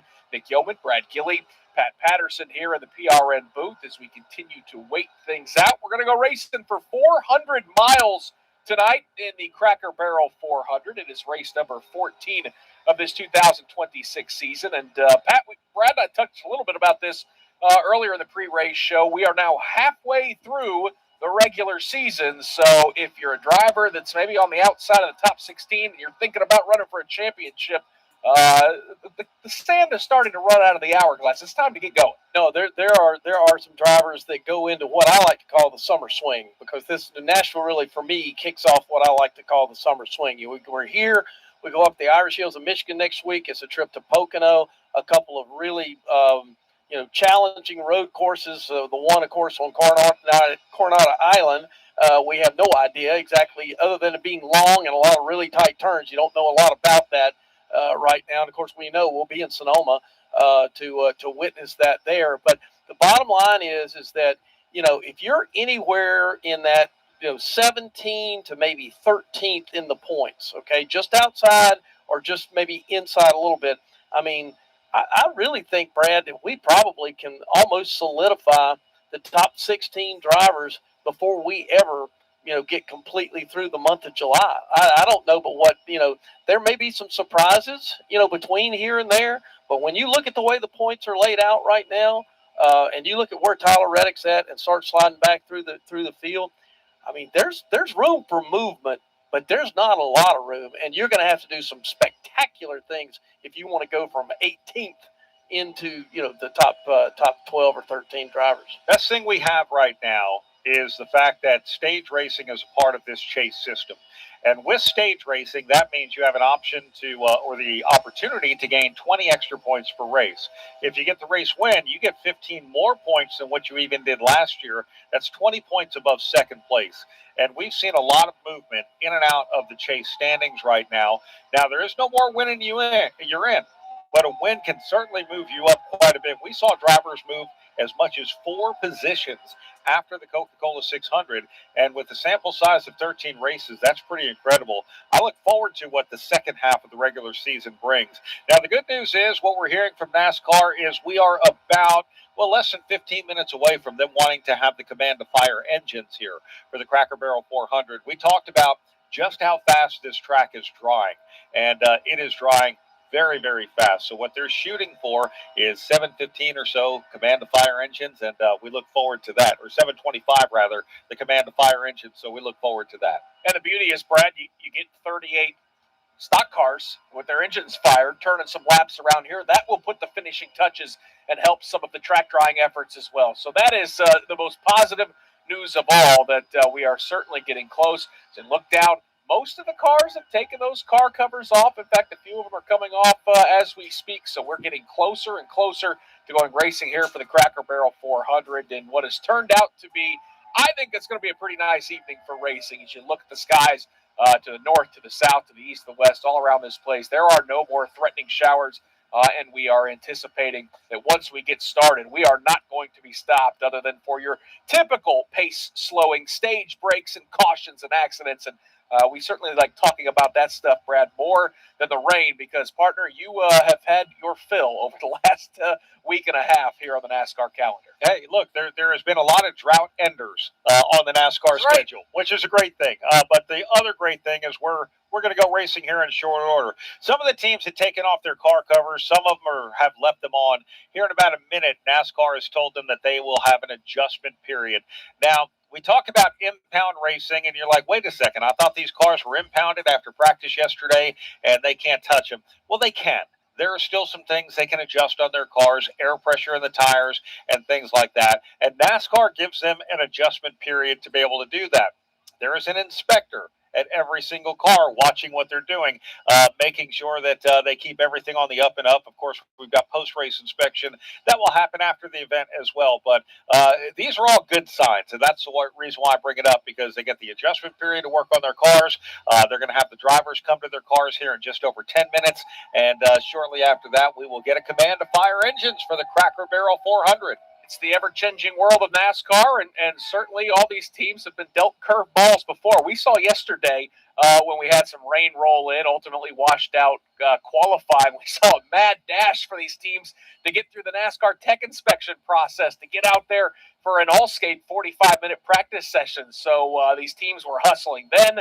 they'll be hustling to make those last-second adjustments before we fire the engines here at Nashville Superspeedway. Because the reality is, Brad, and I like that NASCAR does this, the fact is that the conditions have changed with the weather that has rolled in, and there may want to be some last-second adjustment that these crew chiefs want to make, change the air pressure on those tires before we drop the green flag. So it is a nice job by NASCAR giving these teams an opportunity to make a few last-second adjustments. I don't think you're going to see wholesale changes, but certainly to have the option, it's something that many teams are going to take advantage of. All right, so this is pretty cool. Earlier, we were watching, we talked about the fan zone and Cracker Barrel's presence in the fan zone. They have a lot of really neat things. One of them is a mini storefront, and we were watching them earlier pull that mini storefront into the infield and sitting here wondering, okay, what are they going to do with that? That's the backdrop for Victory Lane. It is sitting in the middle of the infield right now. And that's amazing. Yeah, whoever gets that Gibson guitar is like literally going to look like they just won the race right in front of a Cracker Barrel. That is so fantastic. Yeah, I think we were all curious, like, is that thing going to the fan zone? Are they going to hand out some treats? But no, that's a Victory Lane prop. I love that. And yeah, they're already setting it up. And yeah, that's going to create for some pretty cool photos and videos. Ultimately, we will win this night. Yeah, for sure. Ryan Blaney was telling Andrew Curlin and I during the preseason about his win last year here. And not only do you get the Gibson Les Paul guitar, this is made by the Gibson Custom Shop, by the way, in Nashville. It is a highly sought-after prize. Whether you're a race car driver or having a Gibson Custom Shop Les Paul is a highly sought-after prize for anyone. But the other thing, Ryan Blaney's like, yeah, I got a couple of rocking chairs from Cracker Barrel for the win. Those sit out on the front porch. That's like literally he and his wife, Gianna, when they go sit out on the front porch, they just sit in some Cracker Barrel rocking chairs. What a nice prize to be able to have something you can use. I got a good chuckle. I think one of those rocking chairs was in the media center earlier this weekend. Shane Van Gisbergen was sitting in it, and I'm like, well, that's not your typical chair that you see drivers sit in when they're delivering press conferences or getting peppered but with questions from those of us in the media. And Shane looked quite comfortable in that rocking chair. So certainly that's a nice little added bonus for whoever gets the victory tonight. I'm feeling like we could use some of those for our broadcast. Oh, well, the later we go into the night, Brad, I'm going to run out of steam, and you put me in a rocking chair, I will rock myself to sleep. That may not be a great idea, but you're right. I mean, summer months coming out, there's nothing better than enjoying a nice summer night out on the porch, sitting in the rocking chair, maybe enjoying a nice beverage or a pina colada. So certainly there are lots of opportunities to take advantage of a rocking chair. Yeah, like we saw yesterday, by the way, before we practiced for the NASCAR Cup Series, the track is drawing itself ahead of a lot of the track drawing equipment getting to it as well, which is kind of a cool thing. You know, we see jet dryers out there. We see the Toyota Tundra track drying team, the Suburban Propane dryers are out there getting things worked off for pit road. We've got Elgin sweepers picking up any standing water that might be out there. But the track itself is drying ahead of the track drying equipment getting there. Yeah, and the thing I love about a concrete racetrack is just how visually you can see that surface change when it dries. We noticed yesterday, especially when the sun was out before the O'Reilly race, man, that thing, it would start completely saturated, then you'd see the streaks, then you would see that light-colored concrete that we're used to seeing here around the Nashville Superspeedway. So the track drying efforts continue. The jet dryers have now reached pit entrance. Got to get that part of the racetrack as dry as possible as well. If we get some green flag pit stops like we hope to see tonight to really put the pressure on those pit crews for them to perform. So certainly we're getting close, Brad, as you touched on. They're still eyeing a 7:25 firing of the engine, so we're going to keep our fingers crossed that we can hold to that. Yeah, and that's 7:25 local time, by the way. A lot of times we talk in terms of Eastern time, and people on the East Coast are going, wait a second, it's 8:13 right now. We're in the Central time zone, and because I like to live in it, as I refer to, or I do live in it, as I like to refer to, as the good time zone. So we're talking about 7:25 local time. Explain this to me. I didn't know there was a right or wrong. I'm just saying, I grew up in the Central time zone in Fort Worth. It's the good time zone. Our prime time started at 7 o'clock. Our news came on at 10 o'clock, and everything just fit in right there perfect. I'm one of these goofy guys. I live up in the state of Indiana, in Lafayette, West Lafayette area, and I'm kind of right there on the edge where once you go just a few miles to the west, you get into Illinois, you start crossing over into the Central time zone. So I don't know. You're in a time warp. Yeah, well, in more ways than one. You have no idea. But I always thought living out in the West Coast would be the best because as a football fan, I love waking up on like NFL Sundays and you got games at like 10 a.m. or you would have NASCAR races early as well. So I don't know. I think it's up for debate, but it certainly, I think where you grow up and where you're born has a lot to do with it. I would agree. I see the virtue of all of it. It's just a joke I like to make with my friends. But yes, so it is now 7:14 local time, and that means we are just a couple of minutes away from them calling the drivers to their cars, meaning the drivers literally need to get in their cars, get their helmets on, get their head and neck restraint system strapped up, and get ready to go for a command to fire the engines as well. We will have a competition caution somewhere around lap 35. And we say somewhere around lap 35, a natural caution could come out at lap 30, and NASCAR would call that the competition caution. The rules of a competition caution race dictate that if there is a caution earlier, or if a car needs to come down pit road before what is officially declared the competition caution, they can change tires, they can make adjustments, they can do all of those things. They cannot, however, add Sunoco race fuel. They want that competition caution to be a check of the tires. They don't want it to be a strategy play for the race teams. Certainly watching some drivers walk down pit lane. Connor Zilich has gotten to his car. I see Coca-Cola 600 champion Daniel Suarez. He's making the walk down pit lane, saying hello to Ross Chastain's crew. He's making his way to his race car as well. So we are getting closer and closer. And anything that you were doing back in the garage area, it's time to button up and get your rear end out on the pit lane. Brad, we saw plenty of activity back in the garage area. Darius Rucker, who's now a minority owner of the Legacy Motor Club, I guess he was performing an impromptu concert that maybe by request of Jimmy Johnson. So some fans got a little entertainment earlier today. Yeah, all of a sudden you look at the Legacy Motor Club transporters and you're like, man, why is that big crowd there? Look, we know Jimmy's a big deal and he's the owner of that race team. But as you mentioned, Darius Rucker signed on as a part owner of Legacy Motor Club. He was sitting on a stool, guitar in hand, performing to the folks in the garage. How cool is that at a NASCAR race? I mean, it's just proof. You never know what you're going to see, and what an opportunity for the fans who, maybe we're just walking around the garage area trying to spot their favorite driver, get a picture, an autograph, and all of a sudden you get a guy who has sold a lot of records, performed a lot of big concerts, and has had a lot of hit songs, and a fascinating career too, right? I mean, bursts on the scene as the lead singer of Hootie and the Blowfish, and they have all their success, and then doubles back with a single country career, and he's been very successful on both fronts, and obviously awesome to have him involved with NASCAR as well on the ownership side. Yeah, just simply a great guy all the way around, so it's really cool that he's involved in this and has been around NASCAR for many, many years, which is a really cool thing. Nick, we're almost ready to go racing here. They're now working on the finishing touches of some of the things. You have to make sure that the apron at the entrance of pit road, for example, is dry. That's where the cars are going to be blowing it up from about 150 miles per hour to pit road speed here, 45 miles per hour. You have to make sure the acceleration lane at the exit of pit road is dry, as well as several other places. But that's just kind of the last little bits that we're working on here to get things dried up. Yeah, from the wall down to the apron, the racetrack looks completely bone dry. Just got a few finishing touches below the apron here on the front straightaway. You had about 4 or 5 jet dryers that are making their way below that yellow line. And based on the racing I saw on Friday and Saturday night, Brad, I'm glad they're doing that because, yes, this racetrack is plenty wide. We saw them go 2 and 3 wide on the actual racing surface. But there were some times, especially on a late restart last night, Justin Allgaier went down below the yellow line. That's allowed at a racetrack like Nashville Superspeedway. So they will use every inch of this racetrack. We know that about NASCAR drivers, so certainly every bit of that racetrack needs to be made sure that it is completely dry, and that's why right now we're just working on the area below the apron, which is an excellent sign that we are getting very, very close to firing engines and racing here in the Cracker Barrel 400.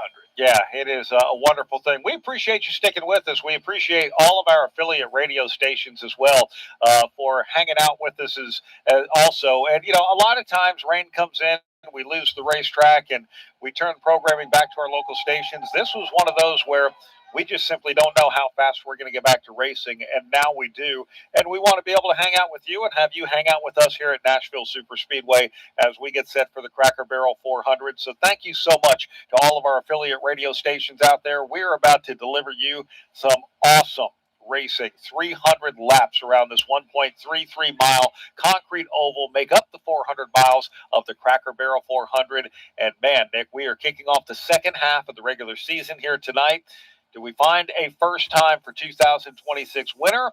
Or do we see the stranglehold that some of these other drivers have had on victory lane? Man, it's just been a fascinating season so far, Brad. Of course, we kicked off the year with Tyler Reddick stealing every headline, right? Opening the season, winning the Daytona 500, first 3 races. Nobody's ever done that. Then you've seen some drivers like Denny Hamlin show some strength. Chase Elliott's picked up a couple wins. But, man, there are just these albatrosses of some big-name drivers like Christopher Bell, who hasn't won yet this year, Kyle Larson, who hasn't won in over a year, Joey Logano hasn't won in over a year, William Byron has not won this season. So there are a lot of drivers searching. You don't want to rule them out to be championship contenders still, because we all know that those drivers that I just mentioned are very capable of getting on hot streaks. But at the same time, Brad, it's also been kind of refreshing. We've seen Ty Gibbs get his first win. We've seen the emergence of Carson Hocevar not only getting that first win at Talladega, but becoming kind of a media darling. You had the great story last week with Daniel Suarez and the strategy call to win the Coca-Cola 600. So that's not what those drivers that are still searching for a win have certainly wanted to see. But I think it's been a refreshing and fun first 13 races. I can't wait to see what the next 13 for the regular season hold, and ultimately when we reset the points and decide a champion at the end of the year. Yeah, and I want to say this. Tyler Reddick started the season on a hot streak. There is nothing saying that another driver or drivers cannot get on a hot streak in the second half of the regular season. I do not subscribe to the fact that certain teams are just flat out of it right now. I do feel that there's a lot of room to climb, especially with the unique racetracks that we've got coming up. From Michigan next week to Pocono to Naval Base Coronado, Motor Racing Network will have that coverage. To Sonoma Raceway after that, we'll be back on the air with PRN. We have a lot of great tracks coming up in July as well, with Echo Park Speedway in Atlanta, North Wilkesboro Speedway to run a points race for 450 laps. We're going to go to New Hampshire Motor Speedway. We have got just so much great racing. The Brickyard, your home track, Indianapolis Motor Speedway is going to be a big part of that as well. So lots of different things to look at. Iowa Speedway, Richmond Raceway, Daytona International Speedway.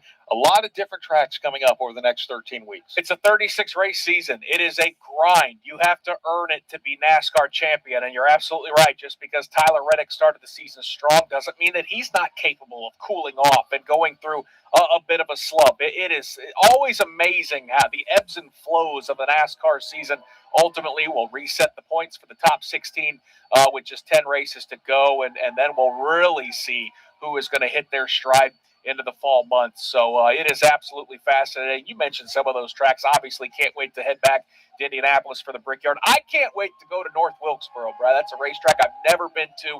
So excited to see all the effort to kind of bring that thing back from the dead and ultimately to have the All-Star race and now a points-paying race. I can't wait to see that place for the first time. I used to say about North Wilkesboro Speedway, stop asking. Not going to happen. It seemed unrealistic, right? Yeah, it would be easier to just tear that one down and rebuild another one next to it. Lo and behold, Marcus Smith and Dale Earnhardt Jr. really got that track revived. We go back there and we race on the same surface where they had last raced in 1996 and had an incredible all-star race. Then the track has been repaved. And you go to North Wilkesboro Speedway, every bit of the charm and history is right there at that racetrack. Enough modern conveniences that we can all enjoy this track in 2026. And for the Window World 450 coming up, the first points race in 30 years at North Wilkesboro Speedway, that is going to be one of the hottest tickets all summer long in NASCAR. If you can be there, get there. And that part of North Carolina is beautiful as well. And speaking of charm, this place has plenty of it as well. Nashville Superspeedway, as we are just about 90 seconds away from firing the engines here for the Cracker Barrel 400. This is a place, Brad, that's only hosted 5 NASCAR Cup Series races, but it is not new to the NASCAR world. So many races in the NASCAR Craftsman Truck Series and the O'Reilly Auto Parts Series, and the fans have packed this place. They are all about to jump to their feet, and I think they're going to make some noise when they hear those engines fired here as we are set to go racing for 400 miles. Yeah, we can actually hear the fans out there cheering because they know something big's about to happen. The drivers are all strapped into their cars, Window nets are going up right now. The anticipation is building. It is dusk here in Lebanon, Tennessee. That means the sun is going to completely go down, and the Musco lighting system here at Nashville Superspeedway is going to have this track lit up in a big, big way. We will see sparks. We will see competitive racing.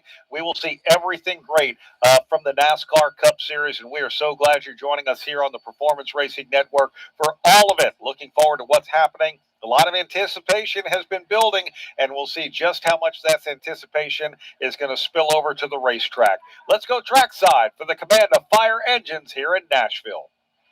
Nashville Superspeedway, here to say the most famous words in motorsports. Please welcome hosts of the new weekly YouTube show, Racing with the Boys, Taylor Lewan and Will Compton. Nashville, Tennessee!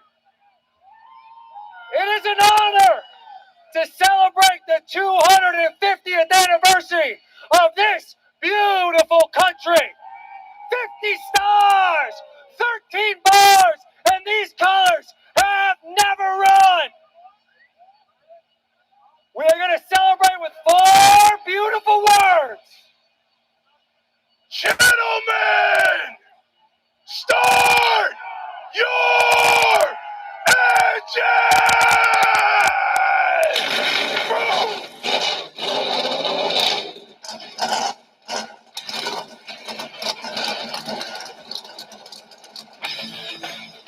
Now, the starting lineup presented by Hunt Brothers Pizza. Qualifying was canceled yesterday due to rain, but the teams did get a 45-minute practice session. Starting 38th, Connor Zillage, the Red Bull Chevrolet. 37th, Chad Fincham in the Garrison Holmes Ford. Austin Cindric rolls off 36th, the Menards Richmond Water Heaters Ford. 35th will be Ross Chastain, the Busch Light Country Chevrolet. 34th, Cody Ware, the Jacob Construction Chevrolet. Josh Berry starts 33rd in the E-Row Ford. Austin Dillon starts 32nd, the Brestree Chevrolet. 31st will be Chase Briscoe in the Bass Pro Shops Toyota. Starting 30th, it's Ty Dillon in the Grizzly Nicotine Pouches Chevrolet, alongside Chase Elliott in the Napa Auto Parts Chevrolet. Ryan Priest starts 28th in the Kroger Celsius Ford, and it's John Hunter Nemechek in 27th in the Pye Barker Fire and Safety Toyota. Noah Gregson starts 26th tonight in the Rush Truck Centers Ford, alongside Austin Hill in the Bet MGM Chevrolet. Corey Heim rolls off 24th in the Chiefs Toyota. 23rd is Riley Herbst in the Monster Energy Toyota. Starting 22nd, it's Chris Buescher in the Castro Ford, alongside Todd Gilliland in the Love's Travel Stops Fleet Guard Ford. Rolling off 20th, Cole Custer, the HaasTooling.com Chevrolet. Alex Bowman starts 19th in the Ally Chevrolet. 18th will be Bubba Wallace, the Hardee's Toyota. 17th, Carson Hocevar in the Chili's Ride the Dente Chevrolet. 16th, AJ Allmendinger, the Spire Academy powered by Venture HR Chevrolet. Ricky Stenhouse Jr. starts 15th in the NOS Energy Chevrolet. 14th will be Micah McDowell, the Gamer Trucking Chevrolet. Starting 13th, Eric Jones, the Dollar Tree Toyota. Brad Keselowski starts 12th in the Trimble Ford. Starting 11th, Zane Smith, the Speedy Cash Ford. And now for the top 10. On the outside of row number 5, it's Shane Van Gisbergen in the Tootsie's Orchid Lounge Chevrolet, alongside Joey Logano in the Shell Pennzoil Ford. On the outside of row number 4, it's William Byron in 8th in the Raptor Chevrolet. And starting 7th, it's Ryan Blaney in the Advance Auto Parts Ford. Starting 6th, Ty Gibbs in the Monster Energy Toyota. To his inside, it'll be Kyle Larson in the HendrickCars.com Chevrolet. In row number 2, starting 4th, it's Christopher Bell in the DeWalt Toyota. And it's the Coca-Cola 600 champion Daniel Suarez starting 3rd in the Freeway Insurance Chevrolet. And now for the front row, it's the points leader Tyler Reddick, who will roll off 2nd in the Pinnacle Toyota. And his car owner, Denny Hamlin, is on the pole in the Progressive Insurance Toyota. And that's your starting lineup for the Cracker Barrel 400 here at Nashville Superspeedway. The starting lineup brought to you by Hunt Brothers Pizza. At Hunt Brothers Pizza, we love racing and we love pizza. Visit huntbrotherspizza.com or download the app to find your next pizza. Vehicle safety starts underneath. That's why the pros choose Napa for undercar solutions that stop safety issues before they become costly problems. Go further with complete repairs that restore stopping, steering, and stability. Then grow your business through trust and repeat visits. With premium rotors, pads, struts, and wheel hub assemblies, Napa has everything you need to keep undercar under control. That's Napa know-how. Napa know-how! How does Chase Briscoe win? With the hands of his pit crew changing 4 tires in under 9 seconds. The voice of his spotter carving a path through the pack.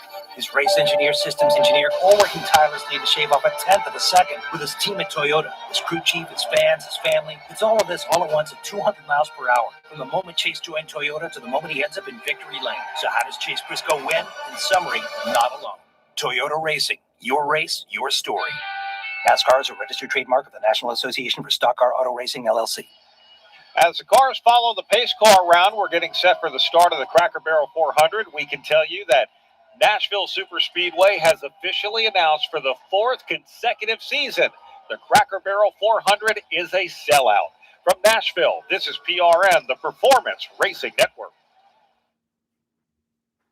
I'm David Stiles, and each weekday, Andrew Kurland and I bring you the biggest stories from the garage on our daily show, Garage Pass. I finally got onto a smooth road and just did one of those modders and woke up tumbling, out through the middle of the desert. And we had literally a vehicle that would move down the race course and chase you. Well, our chase truck got into a fender bender in a small little town, and the guys got locked up in jail. That's PRN's Garage Pass right here. This July, it's more than a race. It's a full-on, wide-open NASCAR weekend. The Quaker State 400, available at Walmart, takes over Echo Park Speedway July 11th and 12th. Engines roaring, lights blazing. It's high-speed action on the track and tailgates that turn into stories. All under the lights. Bring your crew, make memories. It's a summer night you won't forget. The Quaker State 400, available at Walmart. Get tickets now at EchoParkSpeedway.com. You're listening to the Performance Racing Network's live coverage of the NASCAR Cup Series.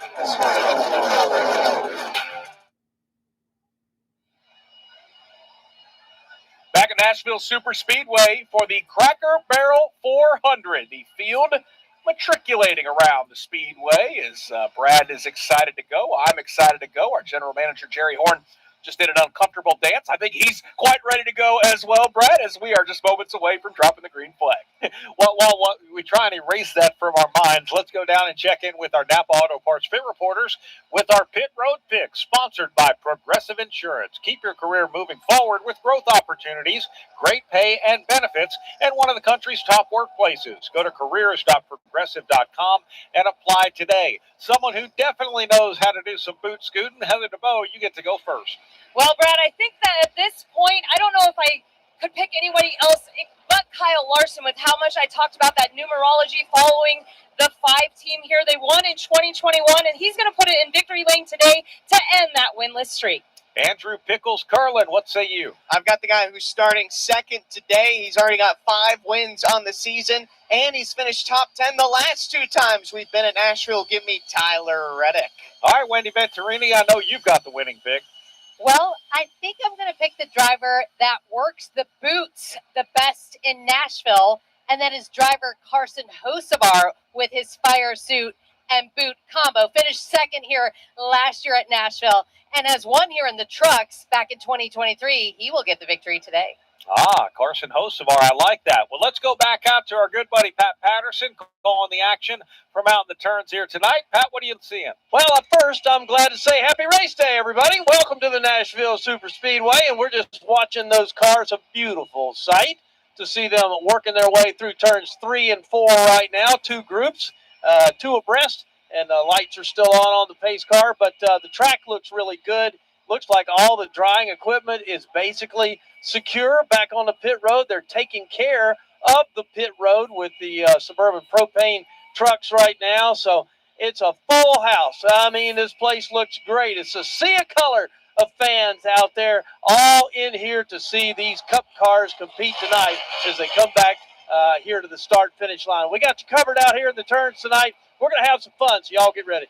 Awesome. Looking forward to that. The Cracker Barrel 400 is 300 laps around this 1.3-mile concrete oval. Stage 1 ends at lap 90. Stage 2 ends at lap 85. The final stage ends at lap 300. Pit road speed here, 45 miles per hour. We will have a competition caution around lap 35. It depends on if we get a natural caution sometime in that area or if we just go to lap 35 before NASCAR waves the yellow flag to allow teams to check on the tires and fill Sunoco fuel in their cars. And speaking of that Sunoco fuel, that fuel window right around 80 laps for these drivers tonight, although we have seen in the past, you can throw a few cautions out there, and there are going to be some drivers that can stretch those tanks. 5 races here at the Nashville Superspeedway, and they've been won in the Cup Series by 5 different drivers. Larson, Elliott, Chastain, Logano, and Blaney, your most recent winner. Brad, we will see if we can make it 6 for 6 here at the fabulous Nashville Superspeedway. And boy, Pat was not lying. Looking down at the grandstands, all these fans about to jump to their feet, cascade of colors, some wearing some of their favorite driver's shirts, some experiencing this racetrack in NASCAR, I'm sure, for the very first time. We're excited to have everybody here. Nobody's left. They're excited to see 400 miles of racing in Nashville. Matt Griechi is the Senior Vice President and General Manager of Nashville Superspeedway and just leads an amazing staff. And that staff has worked very hard to have a sellout crowd here at Nashville Superspeedway, and we're thankful to them.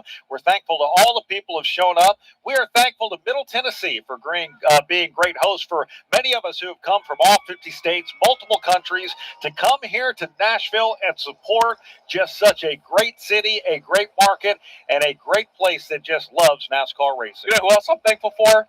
The men and women that have been driving the jet dryers and the Toyota track drying team. They have been working overtime, not just here at Nashville, but certainly all the efforts last weekend of the Coca-Cola 600. They deserve a pat on the back as well. They make this process so smooth for all of us to get this racetrack dry and to put on a show for all these race fans and for all of you listening at home or listening up and down the road here on the Performance Racing Network. 2 Suburban propane dryers are literally drying now the exit of pit road, just making sure that they get any more of the water or the moisture that is on that asphalt section of pit road dried up. Then we're going to have the teams come down. They're going to be able to check the lights on their digital dash and check their pit road speed. So once they do that, we'll get them lined up side by side again. We'll drop a green flag here on the Cracker Barrel 400. That entrance to pit lane here is pretty tricky as well. You and I both noticed yesterday during the 45-minute practice session, there were some drivers that had a hard time wowing those cars down. It's kind of an abrupt left-hand turn, and oftentimes when you start to slow down, you're right there in the racing groove, especially if this racetrack is bottom dominant for the beginning. When we drop the green flag, that could be something to watch as well. So getting that area of the racetrack as dry as possible is imperative. And certainly as Denny Hamlin leads this 38-car field down pit lane to check that pit road speed at 45 miles per hour, that is the part of the racetrack, Brad. We've seen it time and time again. You can win and lose races on pit lane. I know it's cliche, but we see it every weekend. Somebody throws away a race with a speeding penalty. Somebody throws away a race with not securing a tire or having a slow pit stop. Just ask Ryan Blaney. It's been horrible luck for him. So that is the race within the race that we're going to be watching, and our Napa Auto Parts pit reporters are going to be monitoring all night long. Got to be perfect on pit road. Denny Hamlin actually leads the field off of pit road in his progressive Toyota. In fact, Denny Hamlin actually went off of pit road and straight onto the racetrack while the rest of the field takes the acceleration lane. And having this first trip down pit road is a great reminder of what the actual pit road rules are. You cannot blend onto the racetrack until the exit of turn number 2. I'm going to say that Denny Hamlin was just a little more antsy than the rest of the field to get the green flag dropped. Maybe that bodes well for him. I can't really blame him, if we're being honest, because we've had to wait around here for this race. But Denny Hamlin's ready to go. Tyler Reddick is ready to go. A pair of Toyotas on the front row. Daniel Suarez, based on the metric winning Coca-Cola 600, he's got a great view of the start of this race as well. And then, of course, some hungry drivers looking for their first win of 2026, flanking Suarez with Christopher Bell to his outside, Kyle Larson right behind him. Oh, man, this is going to be a lot of fun, Brad Gilly. This is going to be a lot of fun. I also want to note, we mentioned the competition caution happening right around lap 35. You cannot put Sunoco fuel in the car until the competition caution. You do not have to come down pit road by the way. That is not required, but NASCAR is going to throw the competition caution to give that option. The pace car is about to cross the start-finish line, and as it does, the lights go out. 1 lap to go, Nick Yeoman, before we drop the green on the Cracker Barrel 400. And that got an audible cheer from the race fans as well as they look up to the flag stand and see that furrowed yellow flag to designate that we've got just one more lap to go. So the lights are up on the pace car. Denny Hamlin, Tyler Reddick on that front row. It's the 14th race of this season. What a scene here at the Nashville Superspeedway for 400 miles, Brad, as pace car's going to take him down the back straightaway one more time. Pat Patterson, these laps happen fast here at Nashville Superspeedway around this 1.33 oval, and they're going to be coming back around, getting ready to take that green. Yeah, we're getting set. That is for sure. Don't forget that they do shift in these cars, so we'll see some of that later on here tonight as they make their way down past the midway point of the start-finish line over there where it says the Nashville Superspeedway. We got fireworks going off, lighting up the sky, and the lights here are on, and they are bright. They are ready to get going here as the field works its way into turn number 3, slowly behind the pace car. Let's set the top 10. In row number 5, it's Shane Van Gisbergen with Joey Logano. Row 4, William Byron alongside Ryan Blaney. Row 3, Ty Gibbs and Kyle Larson. Row 2, Christopher Bell and Daniel Suarez. Leading us to green, it will be Tyler Reddick and Denny Hamlin. Everybody is on their feet. We are ready for the Cracker Barrel 400. Pace car made the hard left turn onto pit road. Denny Hamlin, Tyler Reddick, 2 Toyotas on the front row. Denny Hamlin gets a mega jump before the green flag even came out. We're going to have to see what goes on with this as he yards him into turn 1. That was a monster jump for Denny Hamlin. In fact, he has cleared the field already by about 6 or 7 car lengths. He'll roar down the backstretch, Pat, as Tyler Reddick takes P2. Yeah, Hamlin's way out there, but that battle for second, it sorts itself out.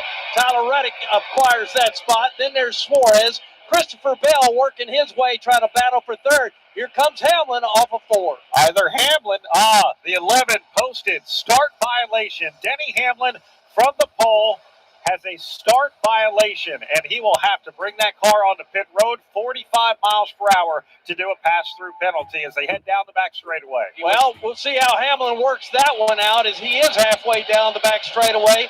Tyler Reddick right there as well in turns 3 and 4. We'll see if Hamlin pulls his car down to the pit road. Not going to do it this time by.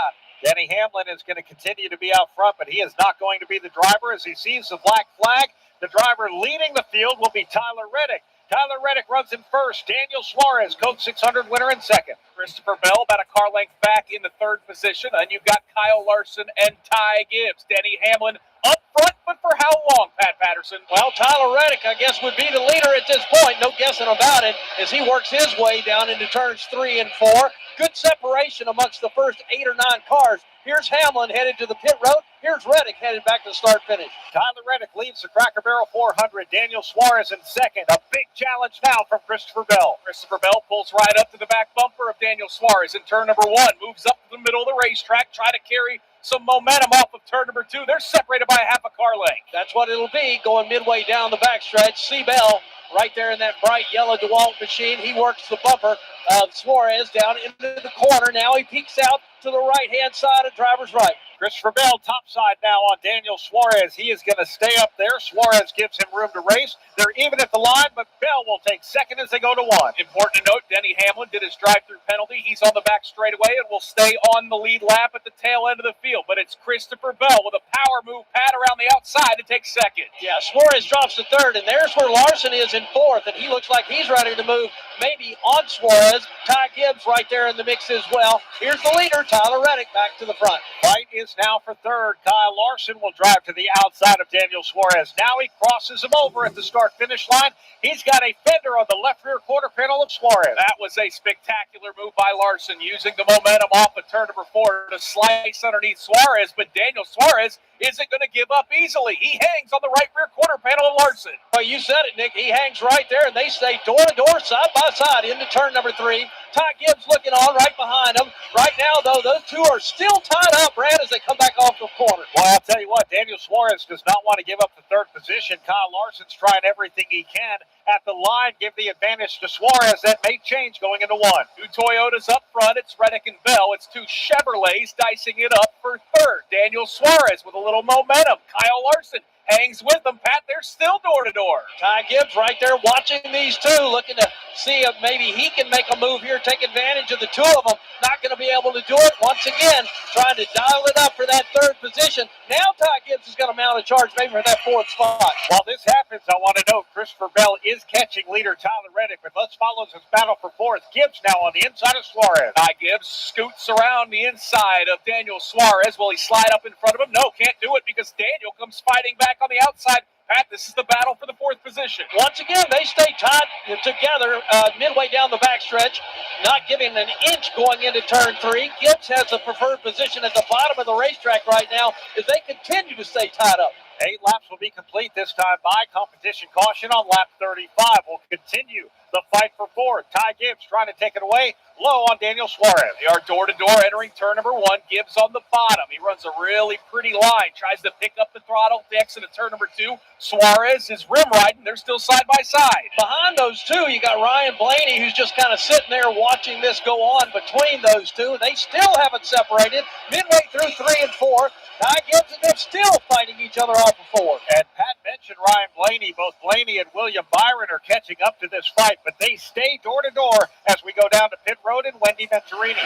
Daniel Suarez, currently in the 4th position, has already reported somewhat of a brake issue. They don't know what it is at this time. He actually reported it under caution laps before they even took that first lap. So it's something they're monitoring for Daniel Suarez to see if it becomes a bigger brake issue. Appreciate that, Wendy. Daniel Suarez has indeed lost that 4th spot to Ty Gibbs. Now he's going to lose the 5th to Ryan Blaney, and Blaney may lose the spot to William Byron. Byron shoots to the inside. He'll pass Suarez and now go door-to-door with Ryan Blaney through turns 1 and 2. They are side by side, Pat Patterson. It's the battle for 5th off of 2. Ryan Blaney's got his hands full there with William Byron as he is right down at the very bottom of the racetrack trying to hold that car out to the middle side of the racetrack. Blaney had tried to hang on, but Byron's going to take that spot. Blaney had to drift up the racetrack. Byron just made an aggressive move and a good one. That's going to give him that 5th spot. Now Ryan Blaney sees Daniel Suarez back in his rear view. Love what I'm seeing from this racetrack early on. 2 very viable lanes. The bottom one is the preferred one, but Pat, drivers that venture upstairs have shown they at least have a fighting shot. Yeah, everybody's using that good on those tires down at the very bottom here in 3 and 4 right now. Pretty spread out amongst the top 5 or 6. But as we begin to see that lane move up a little bit more as the night goes on. Working our way in the top 10. I'm watching Shane Van Gisbergen, and he's had a pretty sporty car. Just tried to catch the back of Daniel Suarez. Right behind him, you have Eric Jones. Suarez runs in the 7th position. Van Gisbergen 8th. Eric Jones 9th. As they roar out of turn number 2, Jones got a nice run. He's closing within a car length of SVG. Yeah, SVG's got those Tootsies colors from downtown on Broadway on his car tonight after coming off a great run last weekend. Eric Jones is going to get right to his bumper now as they exit turn 4. Tyler Reddick continues to lead, 23 laps away from a competition caution here in Nashville. Let's follow that battle again. Eric Jones now catching Shane Van Gisbergen. And again, no pressure from behind for Eric Jones. Runs in that 9th position, and he's got about a 12 car length gap back to 10th place running Joey Logano. Again, it's Jones on the hunt down the backstretch. 2 car lengths, maybe 3 at the most there between Eric Jones and SVG as they get down into the corner. Shane Van Gisbergen working on the very bottom of the racetrack. Now Jones has got a head of steam off the corner. Maybe he'll get the pass.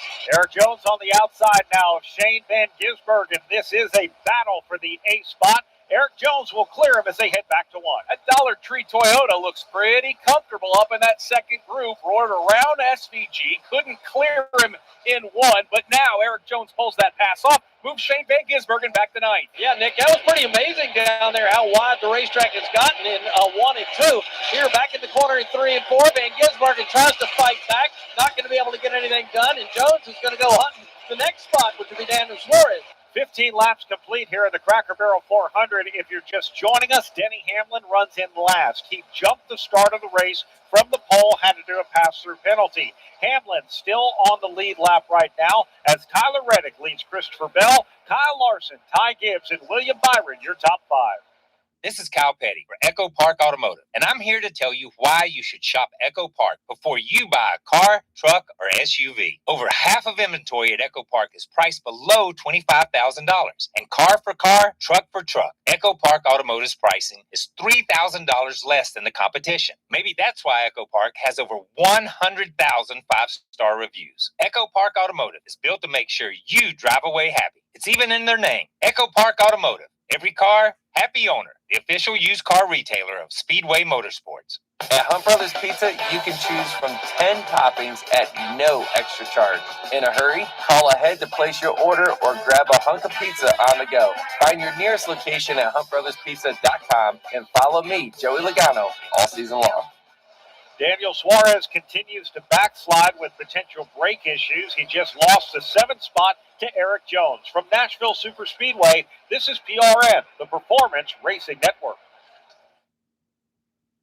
Are you looking to make NASCAR a little bit more compelling, or are you tired of watching your bankroll dry up after missing another parlay bet on your favorite Cup Series driver? Well, I've got just what the doctor ordered, a steady dose of Racer's Odds. Hi, I'm David Stiles, and along with Andrew Curlin, we try to bring you the best insider information and our sharp bets as we help you grow your bankroll by betting on NASCAR's top 3 series. Find us wherever you listen to major podcasts and on the Performance Racing Network YouTube page. Mike Rowe on the student organization known as Skills USA. Well, everybody talks about high unemployment. It seems to me that the real problem is the skills gap. There are opportunities available, millions of them. Skills USA is on the front line. They're encouraging soft skills, specific skills. They're the connective tissue in between the opportunities that exist and the hopes that a lot of parents and kids have for their own future. Learn more at microworks.com and skillsusa.org. Skills USA, champions at work. You're listening to the Performance Racing Network's live coverage of the NASCAR Cup Series.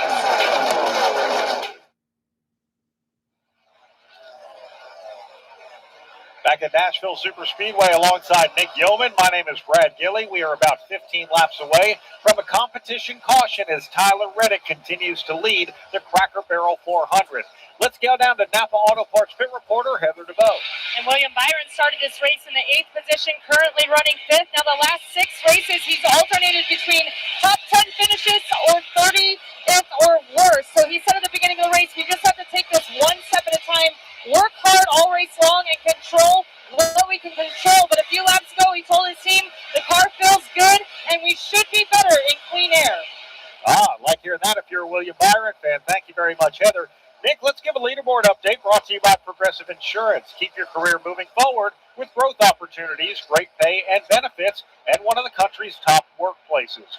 Go to careers.progressive.com and apply today. Tyler Reddick is your race leader. He has led all 21 laps. He is comfortably 0.7 of a second ahead of Christopher Bell. That gap is kind of stabilized, about 0.7 to 0.8. So Reddick and Bell have chased away from third place running Kyle Larson. Ty Gibbs runs in 4th. William Byron is 5th.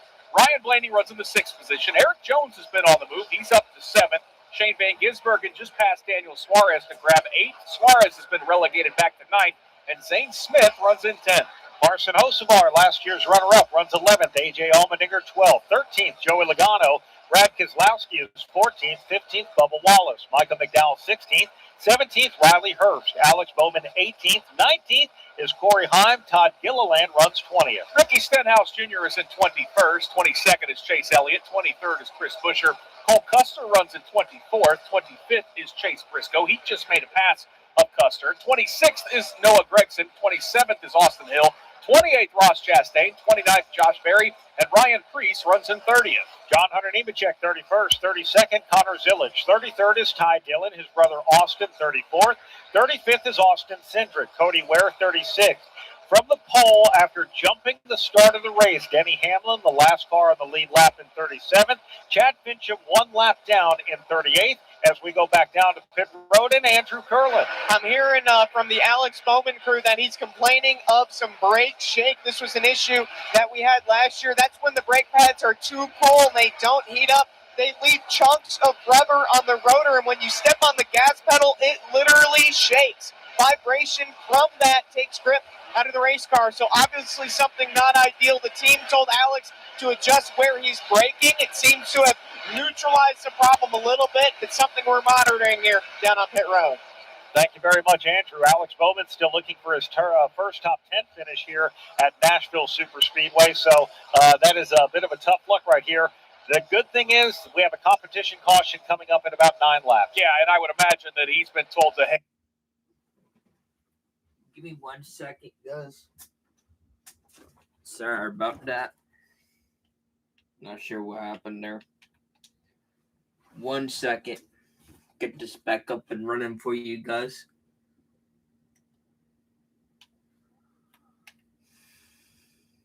One second. There we go. We got it back. The 3. Yeah, watching him just a moment ago work Stenhouse pretty well there as they come off of turn number 4. Chase Elliott trying to get up here and get to mix it up with the leaders. Chase Elliott trying to work his way into the top 20. Next in line for him is going to be Todd Gilliland. He's got a long way to go to get there. Yeah, certainly does. Up ahead of Todd Gilliland, we see a couple cars running side by side. That is Alex Bowman and Corey Heim. Heim just announced it's going to be in that car full time next year. Pat, he just made a pass of Bowman at midway point of the backstretch. Yeah, he takes his machine into turn number 3. Then you got Bowman, and of course, watching the movement of Chase Elliott. He's about to catch up to that group. Watching Daniel Suarez, he's had some issues with that race car. Wendy Venturini reported that they had brake issues, and that was from the time they left pit road. Nick, we just saw Zane Smith get around him. Daniel Suarez now is running the risk of falling out of the top 10. Yeah, you can tell that that car is uncomfortable. Daniel Suarez has had a really hard time keeping that car at the bottom of the racetrack. Now, thankfully, this racetrack is plenty wide enough that he's been able to move up and stay out of the way, but he is definitely off the pace. Started 3rd, just got passed by Zane Smith, so he's fallen to the 10th position, and now his teammate Carson Hocevar is starting to track him down as they roar out of turn number 2. Hocevar, Pat, has that disadvantage down to a car length and a half. Yeah, he's going to close it down, as you just mentioned, Nick. If they get midway down the backstretch, he's going to easily try to slide under. I say easily. Actually, Suarez went down and blocked his advance that time, so Hocevar will have to try again on this lap. Yeah, Hocevar truly attacked that corner, had to back it off just a little bit. The car length off the back bumper of Daniel Suarez, Nick, you can see Hocevar wants to get into the top 10. Yeah, he was very aggressive down there into turn number 3 and paid for it. That car washed up the racetrack, so Hocevar is going to try to build the momentum back up. Pat, it's still about a car length lead as Suarez holds on to 10th. We'll see if he has any better luck this time. Exactly what Daniel Suarez is going to give him here. Not going to give him anything. Goes down and shuts the door on him again. Hocevar has to get out of the gas and remount that charge. You would not know they are teammates while all of this is happening. The next car in line is A.J. Allmendinger. He's catching him, but Carson Hocevar still on the attack. I would pay good money to hear Carson Hocevar's radio right now. Boy, took a peek to the inside of Daniel Suarez in turn number 1. Now they're going to go side by side. Pat, how is this going to sort out down in turn 3? Wow, I thought he was going to move him out of the groove down in 1 and 2, but this time Hocevar's got the position. Suarez holds on to his bumper as best he can, but he has to give up the spot. Carson Hocevar slides up front, move him into the top 10, drop Daniel Suarez to 11th, but don't look now. Here comes A.J. Allmendinger now on the back bumper of the 7th. Yeah, as these two Spire drivers argue for space, it has brought 12th place running A.J. Allmendinger in the mix. They're all trying to work around the lap car of Chad Fincham, but Allmendinger in a red and black car charges Pat down the backstretch. Yeah, Allmendinger got held up just a little bit trying to figure out where Chad was going to go with his car. Now he can start advancing his way up to Suarez as they work off of turn number 4. We have been clean and green now through 33 laps. We're about 2 laps away from a competition caution. Tyler Reddick is leading the Cracker Barrel 400. Christopher Bell is chasing him down. And Nick, I can't tell how hard Bell is pushing, how much Tyler Reddick is managing a lead, knowing that we have that competition caution now coming up in about a lap. And again, looking at our timing and scoring, it is still at 0.7 of a second. That is what it has been for the majority of the last 10 or 15 laps. And honestly, for Reddick and Bell, this competition caution is probably going to come at the perfect time, because after they pick through a couple of the slower cars like Chad Fincham and Cody Ware, They are catching the rear of the field, where putting those cars a lap down is going to be a heck of a lot more difficult. Biggest help is going to be to Denny Hamlin. He was penalized at the start of the race. He jumped the start by a lot, and he was the pole winner. To give you an idea of how much a fast car can run through the field, Ross Chastain started this race 35th. He is the driver who's been on the move the most. He has moved up 10 spots right now on the field. Chase Elliott, another driver, started deep in the field. He's been able to move up 9 spots as the first caution comes out in the Cracker Barrel 400. This will be a competition caution. The teams will be allowed to do whatever they can during a normal pit stop to their cars, including tires and Sunoco fuel. We'll bring you those pit stops when we come back to Nashville Superspeedway. Progressive knows that boat days can come with unexpected problems. Dang, I forgot the wakeboard. How am I supposed to enjoy myself without my favorite water activity? I mean, sure, we could still go tubing, fishing, or even just relax on a floaty, but without the wakeboard, what's the point? If a real problem comes along, your boat's protected 24/7 with Progressive, so you can keep worrying about boater problems. Progressive Casualty Insurance Company and affiliates, not available in D.C. From fueling NASCAR champions on the track for over 20 years to innovating 94 octane, the highest octane on the market. Performance is what Sunoco does. All Sunoco fuel at the pump meets the same top-tier standards as the fuel used in NASCAR. From the track to your tank, you can trust Sunoco to help your vehicle perform at its peak. Under the competition caution here in the Cracker Barrel 400, pit road remains closed. From Nashville, this is PRN, the Performance Racing Network. Hi, this is Doug Rice of PRN. Join me for another great episode of Fast Talk. We love to make lists, we love to rank things, we love to do all of that, but I think all I can say definitively is he is the best right now. Listen, Kyle Larson's a threat when he walks in anywhere. If we're going to race from here across the street to the mall, Kyle Larson's a threat. Okay, so he's going to be a threat for the championship. There are too many good tracks for Kyle Larson in that final 10 to take him out of that conversation. That's Fast Talk right here on PRN. This is PRN's Alexis Erickson, and if your life looks anything like mine, you are always on the go. So take advantage of the PRN mobile app. By downloading the mobile app, you can listen to our live race broadcast while you're on the go, making sure you don't miss a second of the action from the track. You also get station listings and on-demand access to your favorite PRN shows like Garage Pass, PRN at the Track, and Fast Talk with Doug Rice, Brad Gilly, and myself. Get the latest racing information at your fingertips by downloading the PRN mobile app today. Available in the Apple App Store and on Google Play. You're listening to the Performance Racing Network's live coverage of the NASCAR Cup Series.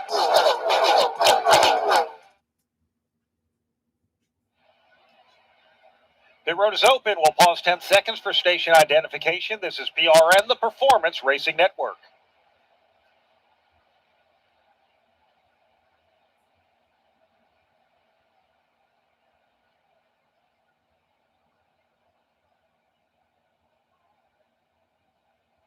Field heads down pit lane here at Nashville in front of you, Heather DeBow. And Ryan Blaney told his crew chief that he's free in and off the corner, a little bit snug in the center, some adjustments coming for the 12. Also in the 5 of Kyle Larson, he said he feels pretty good. If I was being nitpicky, I'm a little tight into 1. Andrew. Tyler Reddick is in for 4 tires. He's a little bit free on exit. They're going to tighten him with an air pressure adjustment. Zane Smith worked his way to the top 10. He's a little bit tight. Ty Gibbs is a little bit loose. They're going to make an air pressure adjustment. Wendy Venturini. Christopher Bell said the looseness on the late exit was the problem. He needed rotation for the mid-corners. His 4 tires and fuel. Shane Van Gisbergen also pitted right in front of him. He took 2 tires, a little bit of strategy, much better than practice for Shane Van Gisbergen. Tight in the center and then a little loose sauce for SVG. And that was a big strategy play. Shane Van Gisbergen, 2 tires up 7 spots. Joey Logano up 11. Brad Keselowski comes up 3rd, up 11 as well. Tyler Reddick drops 3 spots to 4th. Then it was Kyle Larson, Christopher Bell, Alex Bowman, Chase Briscoe, and William Byron. It's more than a rebellion. When your teen is slipping into drugs or alcohol, when social media and pornography consume their time and their mind, when depression and even suicidal thoughts cast a shadow over your home, as a parent, you feel powerless.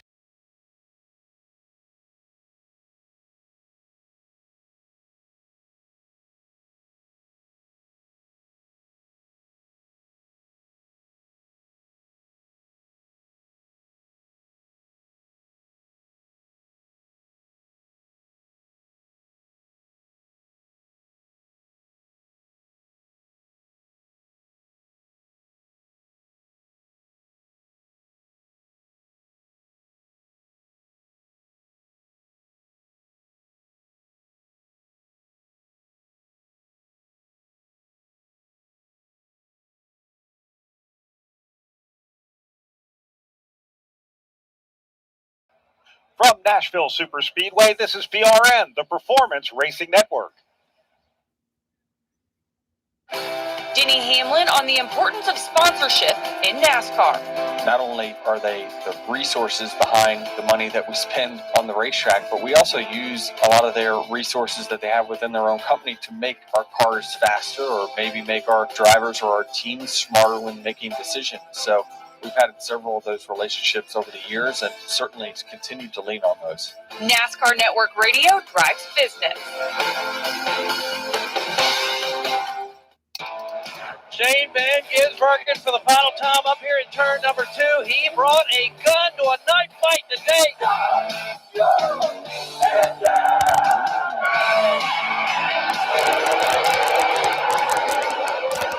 we got Noah Grexon around right in the middle of the pack, and he got hammered by Ryan Priest. Brad Keselowski's off into the dirt as well. The Toyota Save Part 350 at Sonoma, Sunday, June 28th. Tickets at SonomaRaceway.com. You're listening to the Performance Racing Network's live coverage of the NASCAR Cup Series.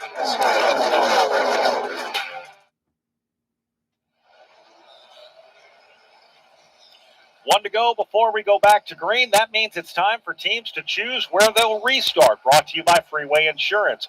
More ways to choose, more ways to save. Freeway, your way. Also an opportunity, Brad, for a Hunt Brothers Pizza leaderboard update. This leaderboard update brought to you by Hunt Brothers Pizza, where we love racing and we love pizza. Find your next pizza at huntbrotherspizza.com or download the Hunt Brothers Pizza app. Top 10 looks like this. It's going to be Shane Van Gisbergen in the race lead. Joey Logano is going to restart second.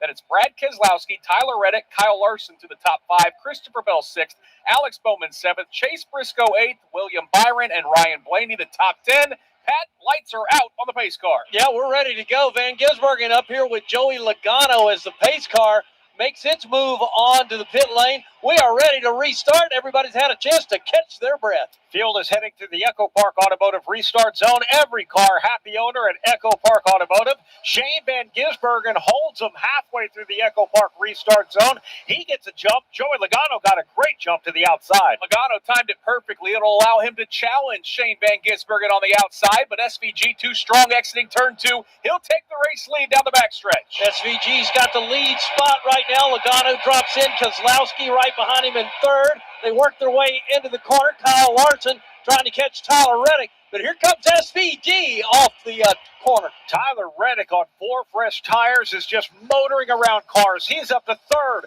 Behind him, Kyle Larson goes to 4th. Christopher Bell goes to 5th. Yeah, those three absolutely rocketed down the front straightaway, and Reddick's not done. He goes to the top side. He'll wrestle that second spot away from Joey Logano down the backstretch. Move the 45 to the second spot. That's Reddick. Now he'll go after SVG. Into the corner they go. Reddick peeks to the outside of SVG.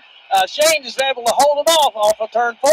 Shane Van Gisbergen, the race leader of the Cracker Barrel 400. Tyler Reddick forecasted. He goes low way early. That's not going to be enough. Van Gisbergen leads into 1. 2 fresh tires, good. 4 fresh tires, better. And we're seeing it on this race restart. Kyle Larson, he's running third, trying to track down Reddick. They're all chasing Shane Van Gisbergen. All right, here comes Kyle Larson. He'll try to make a move in Reddick as they go into the corner. Reddick's going to have to go. Larson goes to the bottom of the lane. He wants that second spot. Not able to get it done off of 4. Best thing Shane Van Gisbergen can see in his rear view is a fight for second, and it's a big one. Right now, Kyle Larson on the inside of Tyler Reddick. Kyle Larson won this race back in 2021, hasn't won in over a year, and he is looking sporty here at Nashville. Still, door-to-door with Tyler Reddick. They're even leaving turn number 2. Yeah, Van Gisbergen's got that fight in his mirror right now. Midway down the backstretch, goes into turn number 3.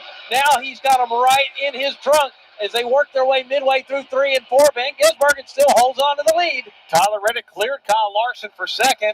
Larson said, no, that is not going to be the way it happens. Larson now, the advantage on the inside of the line. And I have a sneaky suspicion it's about to become a 3-car battle for second. In fact, it is. Christopher Bell rockets to the bottom. He'll pass Tyler Reddick. Now he'll try to set up his rival, Kyle Larson. That was a great move by Bell as he worked his way into the 3rd spot there down in 1 and 2. Back in 3 and 4. He still holds on to the 3rd position, but it's still SVG with about a 4-car length lead over Larson. Kyle Larson has second. Christopher Bell Bell has dropped back just a bit in third. That's allowed Tyler Reddick to catch his back bumper. Pair of Toyotas racing for third, back into one. Shane Van Gisbergen proved at the Coca-Cola 600. You put him out front, he can show some strength. Doing a nice job. Kyle Larson hangs a car length and a half back. Yeah, and then it's Joey Logano right there about 4 car lengths back. Tyler Reddick following along as they work their way down into 3 and 4. Christopher Bell also right back there as the battle for the second spot's going to tighten up. Shane Van Gisbergen, the race leader, now sees Kyle Larson looming large in his rear view. Less than a car length, the advantage into one. Does Larson want to pass him low or high? He's going to go to the middle of the racetrack. SVG buries it to the bottom. They're separated by half a car length. Larson looking for some momentum out of 2. Larson, not quite enough running room down there in 1 and 2 to make the pass. He'll try it down here in 3 and 4. He looks to driver's right there on Van Gisbergen. Now goes high. Kyle Larson's got the run off the corner. Can he take the lead now down the front stretch? Christopher Bell also wants to join this battle. Kyle Larson now has a fender on the right rear quarter panel. They're now door-to-door in 1. Well, there's some impressive pace in SVG's car. He is hanging tough on the bottom, but Kyle Larson, with those 4 fresh tires, nose is ahead slightly, Pat, out of 2. Well, and Christopher Bell being one of the fastest cars in practice right now, it's almost like he's just waiting for his turn to get up and battle with these two, as they say, locked together for the lead, all 4. We saw Shane Van Gisbergen do this last week in the Coca-Cola 600, once again fighting for the lead at Nashville. Larson the advantage this time, but now Van Gisbergen needs his head. Maybe a little side drafting down the front straightaway. They were awful close into turn number 1. They are still glued together like magnets out of turn 2. Probably both of them got big smiles on their face. They're having a good time racing each other hard here at the Nashville Superspeedway. Battling for the lead, midway through 3 and 4. Again, Van Gisbergen still out in front of Larson. Best seat in the house right now is Christopher Bell as he watches this battle sitting in third. Van Gisbergen actually pulls ahead of Kyle Larson. He'll lead this lap once again. 2 world-class talents. SVG grew up racing the V8 supercars. Kyle Larson grew up racing just about everything, but he's going to have to fend off Christopher Bell. Bell's going to give a challenge down the back stretch. Half a car length separates Christopher Bell from Larson. 2 car lengths, 3 car lengths between first and second. Van Gisbergen, bottom of the racetrack. Larson under attack by Christopher Bell, all 4. This will complete lap 51. We have 39 to go here in stage number 1 of the Cracker Barrel 400. Shane Van Gisbergen now leads by a car length over Kyle Larson. And this is, again, really impressive. Despite only taking 2 tires on the most recent pit stop, that he's able to hold these 2 off down the back straightaway. Even separation, Pat, Van Gisbergen, Larson, and Bell. Yep, that's the way they run midway down the backstretch into turn number 3. Now Larson goes right to the bumper of Van Gisbergen. Van Gisbergen slips up just a little bit, but not enough to give up the lead. Christopher Bell is just waiting for his chance right now as Kyle Larson tries to battle leader Shane Van Gisbergen. Bell just waiting for the opportunity for one of them to slip. And again, it is still very early. We are on lap 52 of 300 with 38 to go in stage number 1. But Larson's looking racy. Got right to the back bumper. Here's the opportunity, Pat, to get to the inside. Larson got position, but can he make the pass? Here comes Bell. Almost made it 3 wide. Larson at the bottom of the racetrack. Van Gisbergen with a head of steam off the corner. Not going to be over for that fight for first yet. Larson drove deep into turn number 3, had to back off a little bit. He got back into the gas quick, though. They're still door-to-door back in 1. These guys do know that we've got a lot of racing to do, right? This is phenomenal battling at the front of the field. Kyle Larson sawing on the wheel. They might have rubbed doors at the exit of turn 2. Give the race lead to Kyle Larson. Yeah, Van Gisbergen got out of shape or had to get out of the throttle, one or the other, but that moved him back to third. Now here comes C. Bell. He's got an opportunity. Bell on the turn 4, trying to challenge Larson for the lead. 2 by 2 for the lead with Bell and Kyle Larson. 2 by 2 for third. Tyler Reddick drives to the outside now. Shane Van Gisbergen. Well, this racetrack is racing tonight at Nashville Superspeedway. Kyle Larson takes the race lead. How long will he hold it as Christopher Bell stalks his way off of turn 2? We waited for years to see these 2 guys have with really competitive cars fight each other, and they're doing it tonight at Nashville. Larson up front, Bell right on his bumper as they work their way through midway through 3 and 4. Van Gisbergen hasn't gone away. He's battling for third. They are just fighting here within the top 5. Now the top 2 pulling away as Reddick still is on the outside of Van Gisbergen.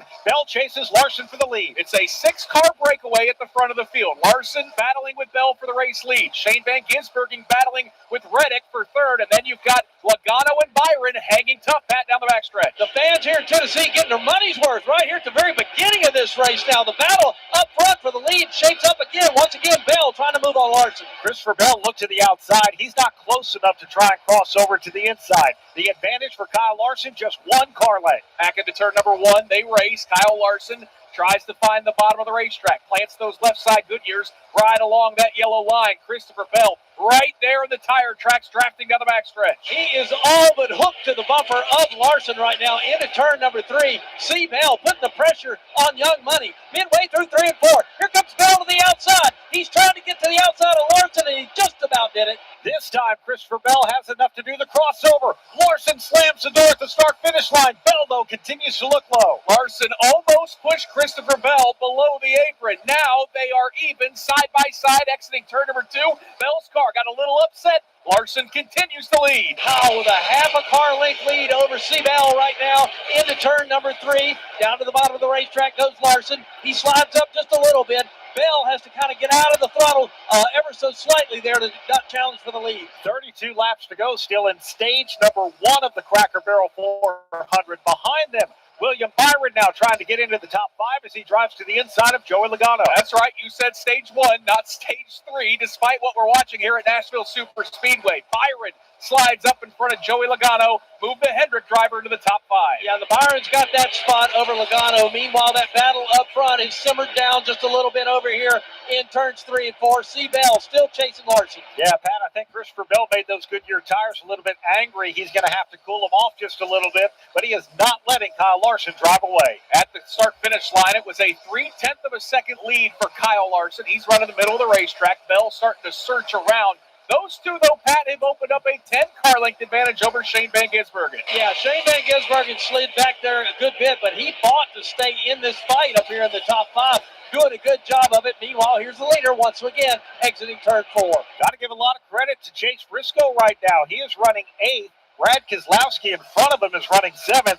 Briscoe taking his Toyota to the inside. He's trying to move up through the field with Ryan Blaney looking behind him. Briscoe started towards the rear of the field, but as you pointed out, that day-glow orange car is looking racy. It got awful tight down there in turn number 1 between he and Brad Keselowski. They're still not cutting each other any slack, Pat, down the back straightaway. No, exactly right, Nick, and that brings Ryan Blaney right back into this fight as well, while the battle for the lead heats up one more time on 4. Christopher Bell once again has found the rear bumper of Kyle Larson.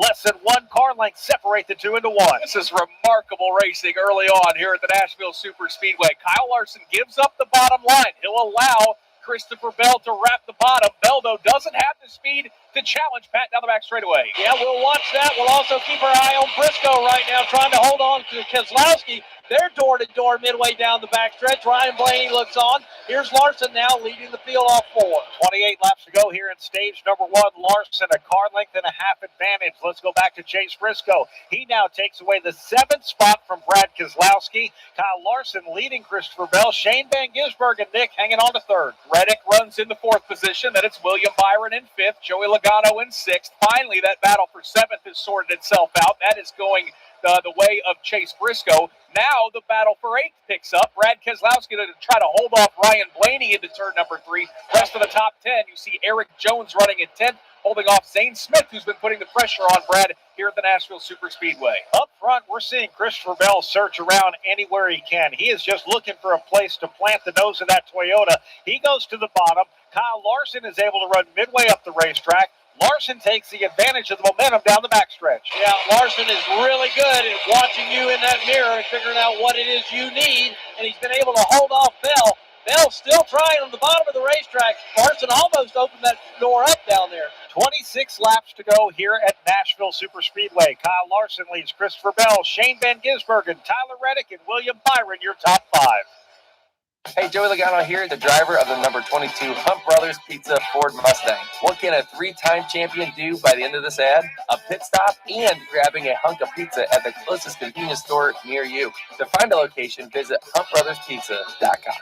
How does Chase Briscoe win? With the hands of his pit crew changing 4 tires in under 9 seconds. The voice of his spotter carving a path through the pack. His race engineer, systems engineer, all working tirelessly to shave off a 1/10 of a second. With his team at Toyota, his crew chief, his fans, his family. It's all of this all at once at 200 miles per hour. From the moment Chase joined Toyota to the moment he ends up in victory lane. So how does Chase Briscoe win? In summary, not alone. Toyota Racing. Your race, your story. NASCAR is a registered trademark of the National Association for Stock Car Auto Racing, LLC. Denny Hamlin on the importance of sponsorship in NASCAR. They are the resources behind the money that we spend on the racetrack, but we also use a lot of their resources that they have within their own company to make our cars faster. NASCAR Network Radio drives business. Kyle Larson continues to lead Christopher Bell with 24 laps to go in stage one of the Cracker Barrel 400 from Nashville Superspeedway. This is PRN, the Performance Racing Network. Welcome to PRN's At the Track. I'm Lenny Baticki. We are PRN's half-hour weekly show dedicated to the short track, dirt track, legends, and kart racing across the Southeast. We provide our audience with the news and insightful conversations with the newsmakers from grassroots racing. How did that help you this time to take this victory from a grassroots perspective? I definitely felt like Monza was a lot harder than the other one. That's PRN's At the Track. It's hard to believe in this day and age in the United States of America that children are hungry. Our time on this planet is short. We have to give back to those in need. Every child has a chance, no matter what obstacles they may encounter. Never have we been taxed more as a society to help kids the way we are right now. At Speedway Children's Charities, our mission is simple. Help every child we can. Because all children deserve joy and hope and love. Performance Racing Network's live coverage of the NASCAR Cup Series.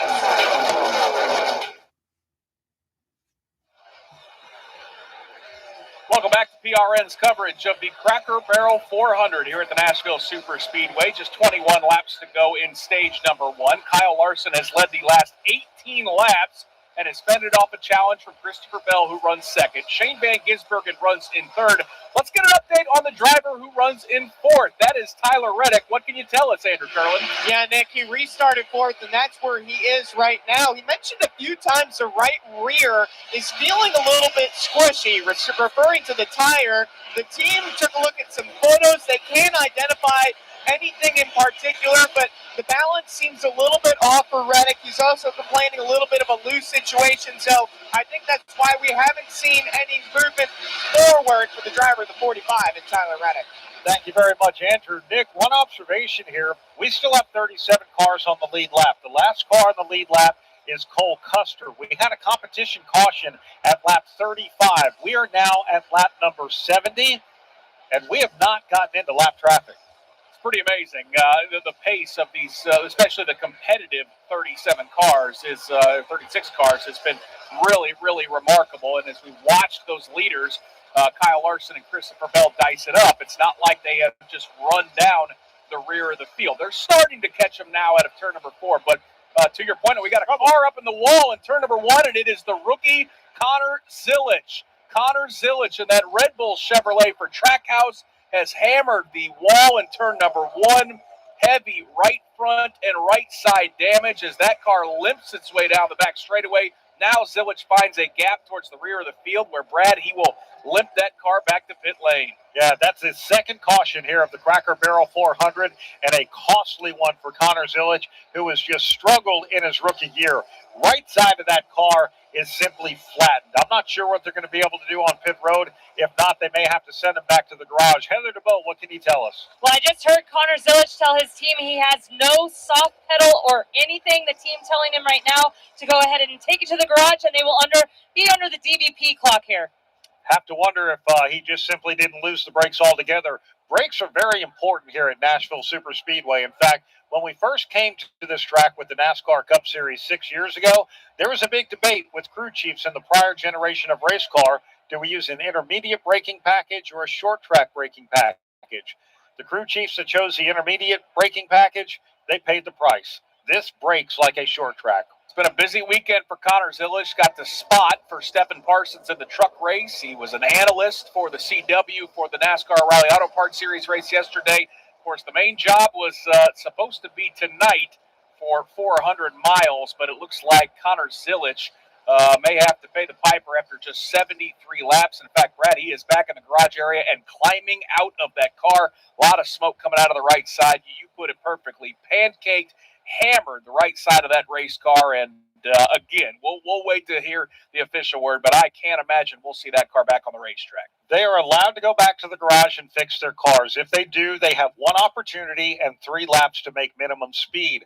The problem, however, as Illich takes his helmet off, his ear molds off, and all of that, is that there are certain parts of the suspension on these cars that you're just simply not allowed to change. If an upper control arm is broken, for example, that's it. You're out of the race. And it looked like there was some significant right front damage as well as he hit the wall. See the safety crews going down, and they're looking up right at the entrance of turn number 1, and I can even see some tire marks that have laid down. So he appears to have taken a high entry into turn number 1. Haven't seen a replay yet, and then just rode that wall really all the way around turns 1 and 2. So tough break for the rookie Connor Zilic, Brad, who just has not been able to find his footing in the early parts of this season. Came into this weekend 34th in the standings, and yeah, we're seeing a replay, and he was having issues even heading into turn 1, down the front straightaway.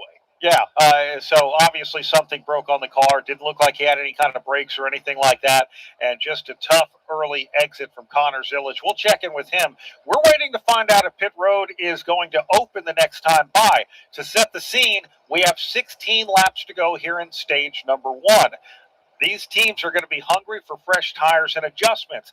Denny Hamlin was the pole-winning driver or the pole-sitting driver for the race. We didn't qualify yesterday. He had the pole based on the metric, which is performance-based. He jumped the start of the race. Hamlin, since we've gone back to restarting after the competition caution, he's only worked his way up to 27th right now. So you can imagine they're going to want some big adjustments. Just a brutal mistake at the start of the race for Denny Hamlin. And as you pointed out, the claw back to the front of the field has been easier said than done as he is being shown in that 27th position. The entire field pitted on lap 38 during that competition caution. We are now on lap 74. So I think you're right, Brad. This could get very interesting. Nick, we saw in the replay a lot of sparks coming out of the right front from Connor Zilic's car. They actually just showed on the big screen here a close-up shot of his right front. The brake rotor was shattered on that car. This is a heavy braking racetrack, and when something like that happens, as he mentioned, Heather said there was no pedal in the car whatsoever. You can see we're seeing a replay right now. We're seeing a live shot actually of his brake rotor. It's gone. It's just shattered. It's in pieces. Those are now souvenir parts, I believe. Some fans are going to go home with parts of that brake rotor because that thing is absolutely used up, as was the right side of that race car. He hit pretty hard down there, too. So thankfully, he was able to get out of that race car and ultimately drive it back to the garage area. Let's go to our Napa Auto Parts pit reporter, Andrew Curlin. Yeah, and I don't know if this is another brake-related issue for Zane Smith, who was running 11th.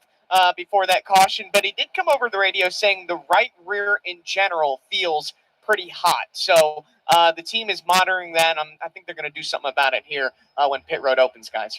I was watching Carson Hocevar earlier. They were showing a close-up of the right side of his car. His right front brake rotor was just glowing red. Wendy Venturini, what do you have?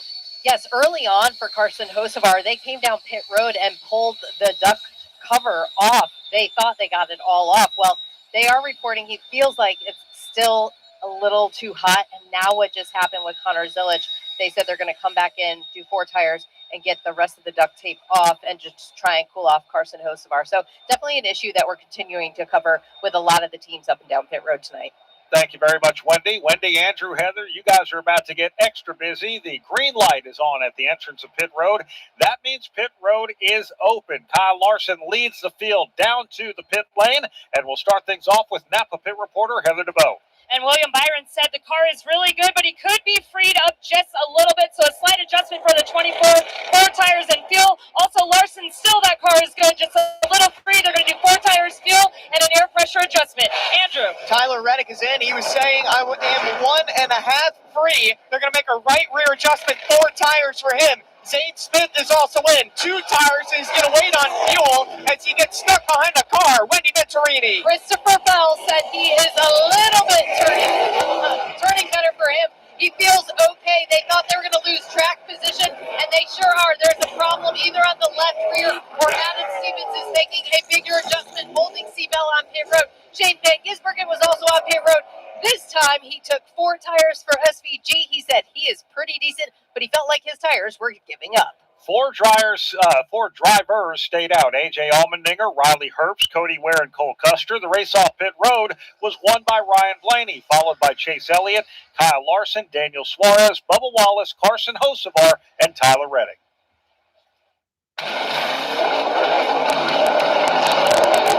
From fueling NASCAR champions on the track for over 20 years to innovating 94 octane, the highest octane on the market. Performance is what Sunoco does. All Sunoco fuel at the pump meets the same top-tier standards as the fuel used in NASCAR. From the track to your tank, you can trust Sunoco to help your vehicle perform at its peak. We work hard to keep our cars looking great on the outside, but engine components need our attention too. That's where you can trust Z-Max Micro Lubricant to disperse carbon buildup in your engine and fuel system. Keep your car or truck running at its peak. By soaking into the metal of your engine, Z-Max Micro Lubricant improves performance, extends engine life, and reduces emissions. Trust the many customers who said, "Thanks for saving my engine." Find out more at zmax.com or follow us on Facebook and X. Couple of cars that stayed out, Cody Ware and Cole Custer, have come to pit road, but A.J. Allmendinger and Riley Herbst, they stayed out. They lead this field. We'll give you a rundown, and we'll make another trip through the Echo Park Automotive Restart Zone when we come back to Nashville. This is PRN, the Performance Racing Network. It's time for a PRN pit stop featuring pit reporter Heather DeBow. So Heather, what's your earliest memory of racing? My first race was at Phoenix, and Dale Earnhardt Sr. was still racing. And I used to sit on Rattlesnake Hill with my family. We'd have to get up really early in the morning, I'm talking 4 a.m. to get there first so that you could get a good spot. Do you remember the first time you were on air for PRN? I had asked Brad Gilly if I could shadow him during qualifying. And the next thing you know, he looks at me and says, "Go ahead, you do the next one." I'm not even working, bro. But yeah, they let me interview Jimmy Johnson during qualifying at Texas. I was in street clothes. It was wild. What's your advice for young women trying to work in motorsports? Take any opportunity you get offered. As recently as Bristol, I was there and they needed someone to fill in on pit road for CW, and they said, "Can you step in?" I said, "Yes." Sign me up. Put me in, coach. This has been a PRN pit stop featuring Heather DeBow. You're listening to the Performance Racing Network's live coverage of the NASCAR Cup Series.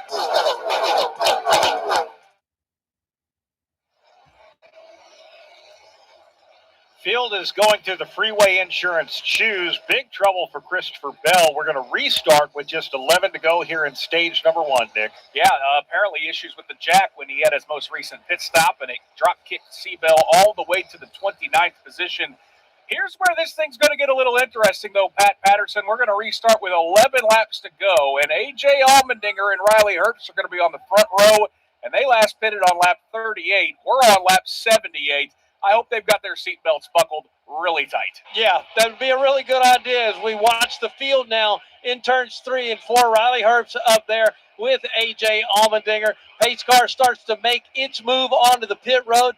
These guys will bring us back to a restart. We got them all jumbled up tire-wise. About to turn them loose again. Headed to the Echo Park Automotive Restart Zone. Echo Park Automotive, every car happy owner. A.J. Allmendinger, the control car. Riley Herbst to his outside.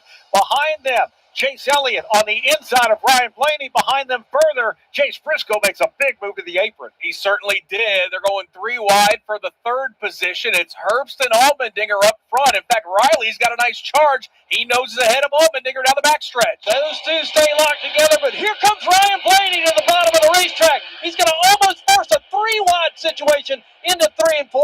Blaney jumps ahead. He's going to take the lead on 4. Ryan Blaney on fresh right side tires will be door to door with Riley Herbst. Blaney with a slight advantage at the line. A.J. Allmendinger takes him 3 wide. A.J. Allmendinger doesn't care about those fresh tires. He wants to put up a fight. He gets to the inside of Ryan Blaney. He's looking for the race lead. Blaney noses ahead at a 2. Riley Herbst right behind these two as they work their way down the back stretch into turn 3. A.J. Allmendinger on the bottom. To the outside they go. Now they stay locked together off of turn number 4. Allmendinger trying to hold on to the lead. 9 to go in stage number 1. Side by side fight for the lead on fresh right side tires. Ryan Blaney on the outside of A.J. Allmendinger. A.J. Allmendinger buries that car into turn number 1. Ryan Blaney gives him space. We got a car chasing up the racetrack. That looked like Daniel Suarez, and we've got a crash in turn number 2. Michael McDowell is facing the wrong direction. Looked like Ross Chastain was up and out of the groove as well, as the yellow is out with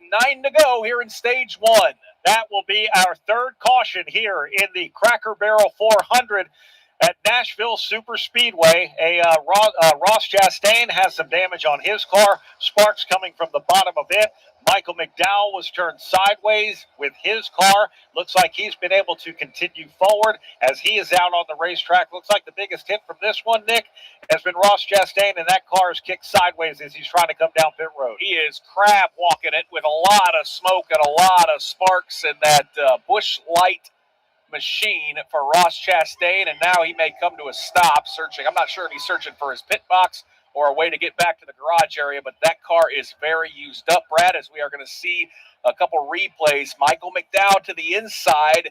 Oh, and Ross was already up in the wall, so this was kind of a double chain reaction accident up there in turn 2. I'll tell you what, you can tell the frustration by the personality of Ross Chastain's race car right now that he's driving to the garage. He came onto pit road hot. He didn't worry about a speeding penalty. He's got bigger problems.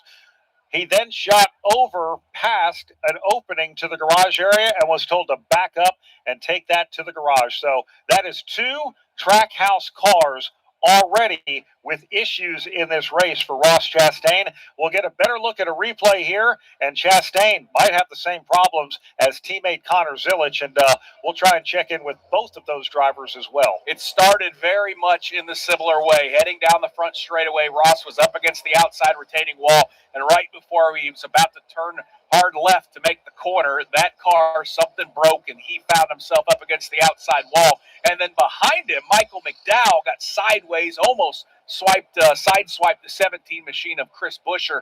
McDowell, I think, got away with it. He did a kind of a lazy 180-degree spin, but the guy who got the worst of this caution, the third tonight here at Nashville, is Ross Chastain. And yeah, Brad, we're getting a couple looks. He was fighting mad and fighting that race car, just trying to get it back behind the garage area. And guess what the brake rotor on Ross Chastain's car looks like? A lot like Connor Zilich's that we saw about 15 minutes ago. If I'm Shane Van Gisbergen, I might be a little bit worried. Oh, boy. Look, 2 Trackhouse cars have had similar issues, or identical issues, if you will. Shane Van Gisbergen is the other one that's out there. Van Gisbergen's currently running 14th. We have 7 laps to go here in stage number 1. We're not sure if we're going to get a restart. I feel like we have the opportunity to do that, Nick. One thing NASCAR has to do is make sure every piece of brake rotor is off of those cars. Yeah, and right now up in turn number 1, we see safety trucks and the Elgin sweeper up there working that top groove so that they can make sure that everything is cleaned up. Let's go down to our Napa Auto Parts pit reporter, Heather DeVoe.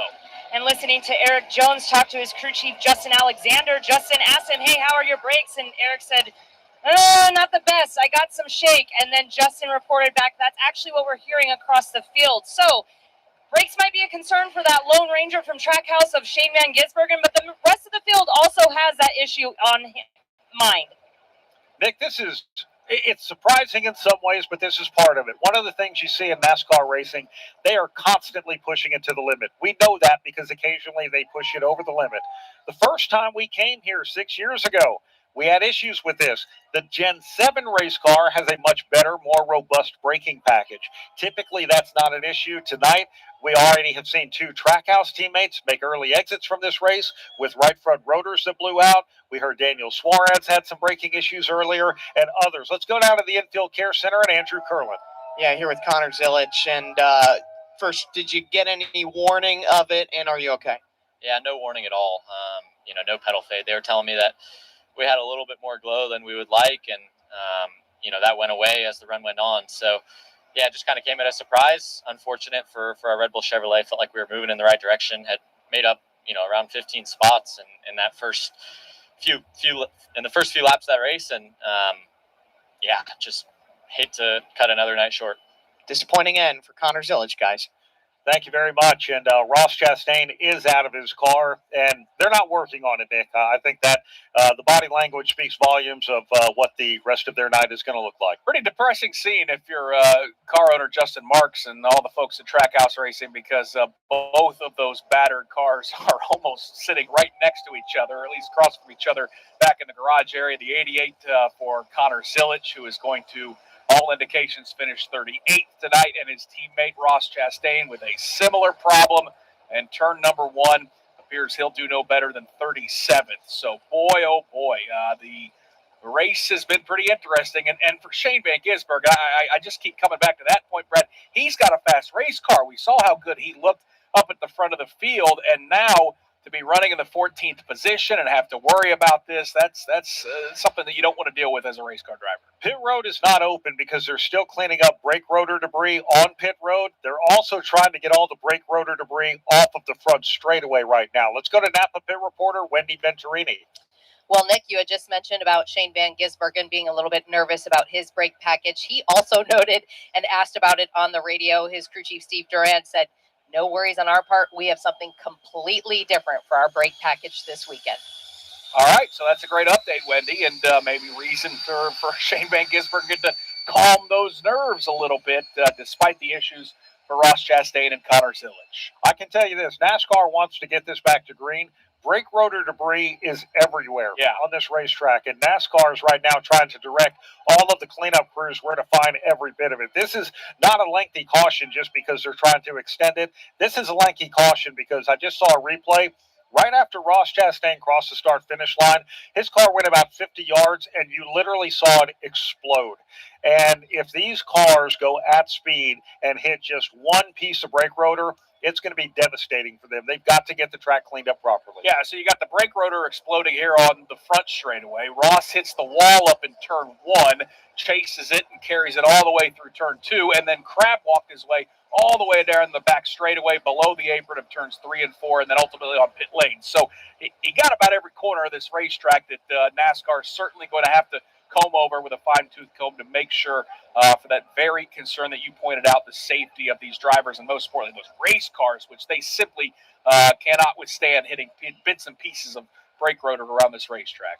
All right, pit road is open to the caution car this time by. We have 4 laps to go in stage number 1. It will be a quickie yellow. That means every car is allowed to come down pit road regardless of what lap they're on. Every car on the track is on the lead lap. They have the opportunity to do that. Once they exit pit road, it is going to be 1 to go. So they're actually going to restart stage number 1, it sounds like, Nick, with 2 laps to go here in the stage, and we're going to have a shootout. Let's give you a rundown right now. Ryan Blaney leads A.J. Allmendinger. Riley Herbst is 3rd. Kyle Larson is 4th. 5th is Chase Elliott. Bubba Wallace 6th. 7th, Tyler Reddick. Chase Briscoe is 8th. William Byron 9th, and Carson Hocevar is 10th. Daniel Suarez is in the 11th position. Eric Jones runs in 12th. Joey Logano is 13th. Shane Van Gisbergen is 14th. Brad Keselowski is 15th. In 16th, it's Corey Himes. 17th, Alex Bowman. 18th, Denny Hamlin. Ty Gibbs runs in 19th, and his teammate Christopher Bell is being shown in 20th. Pit road is open, but just about everyone is staying out on the racetrack. In fact, the first car, it appears, would be coming down pit road is going to be, it looks like Carson Hocevar. Wendy Venturini, I know you've been covering his pit stops.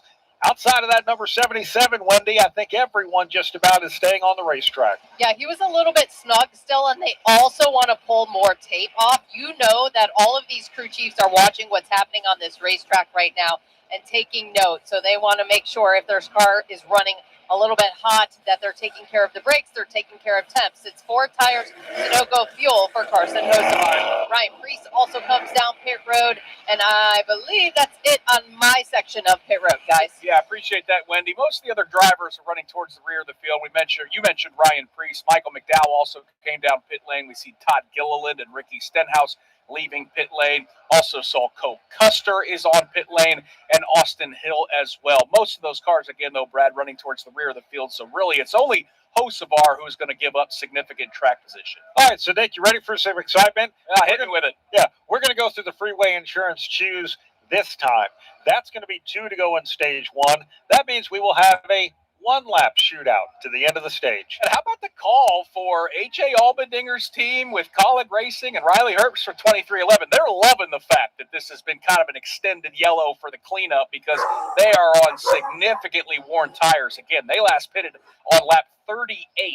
The rest of these front runners, including race leader Ryan Blaney, pitted on lap 76. So this is a play for some stage points. And right now, as long as Allmendinger and Herbst don't spin those tires and they can get a good restart, Brad, they might have just walked their way into some stage points. And for guys like A.J. Allmendinger, who comes into this weekend 19th in points and still very much with hopes of maybe cracking into the top 16 when we set the Chase Field 13 races from now, this could be very, very beneficial.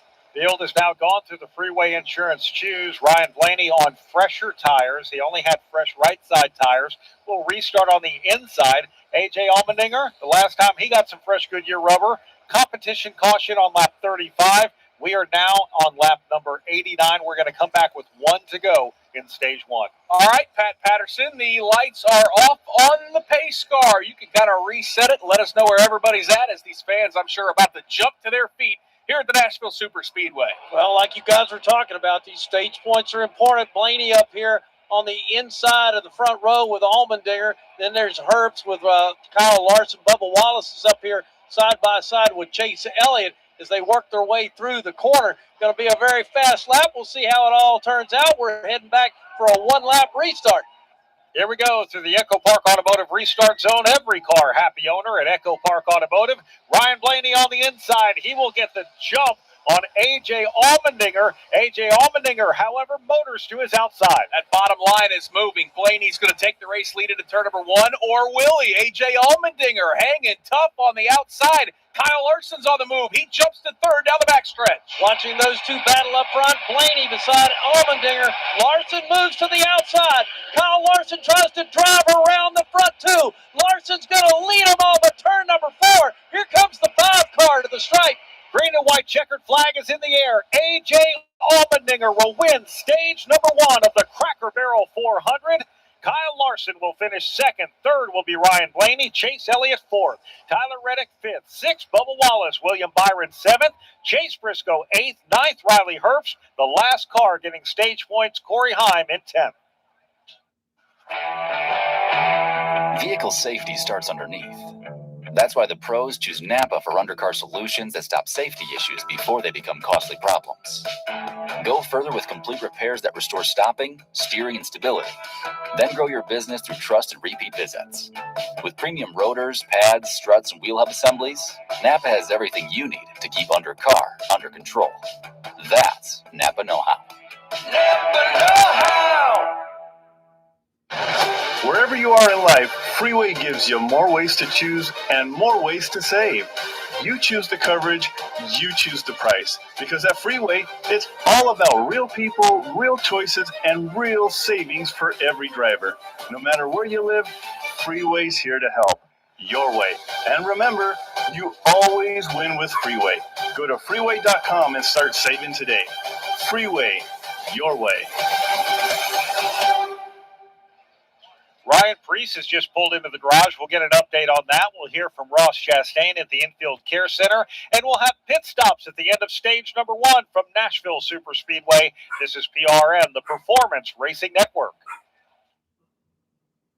These cars are about to fire it off in anger. Boy, what a save! We got cars sideways. It's Christopher Bell. He spins and collects a couple cars. Side by side, Austin Cindric has him at the line, and he will take the lead into 1. Here comes Shane Van Gisbergen on the bottom. He's looking for second. Now Chris Buescher fired out of a cannon in turn 2. He's right into the rear bumper of Ty Gibbs. Oh, it's a multi-car accident. I want to say 15, 20 cars. Guys, that took out about 2/3 of the field. We have a fight on pit road between 2 crew guys. One of them is with Ty Gibbs. One is with Brad Keselowski. Blaney bottom of the racetrack. Chastain makes it 3 wide. He'd like to take a spot here on the backstretch, and he charges. He wants the lead in turn 3.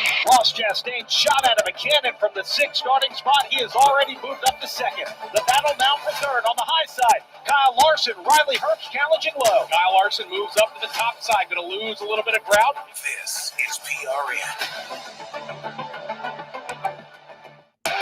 You're listening to the Performance Racing Network's live coverage of the NASCAR Cup Series.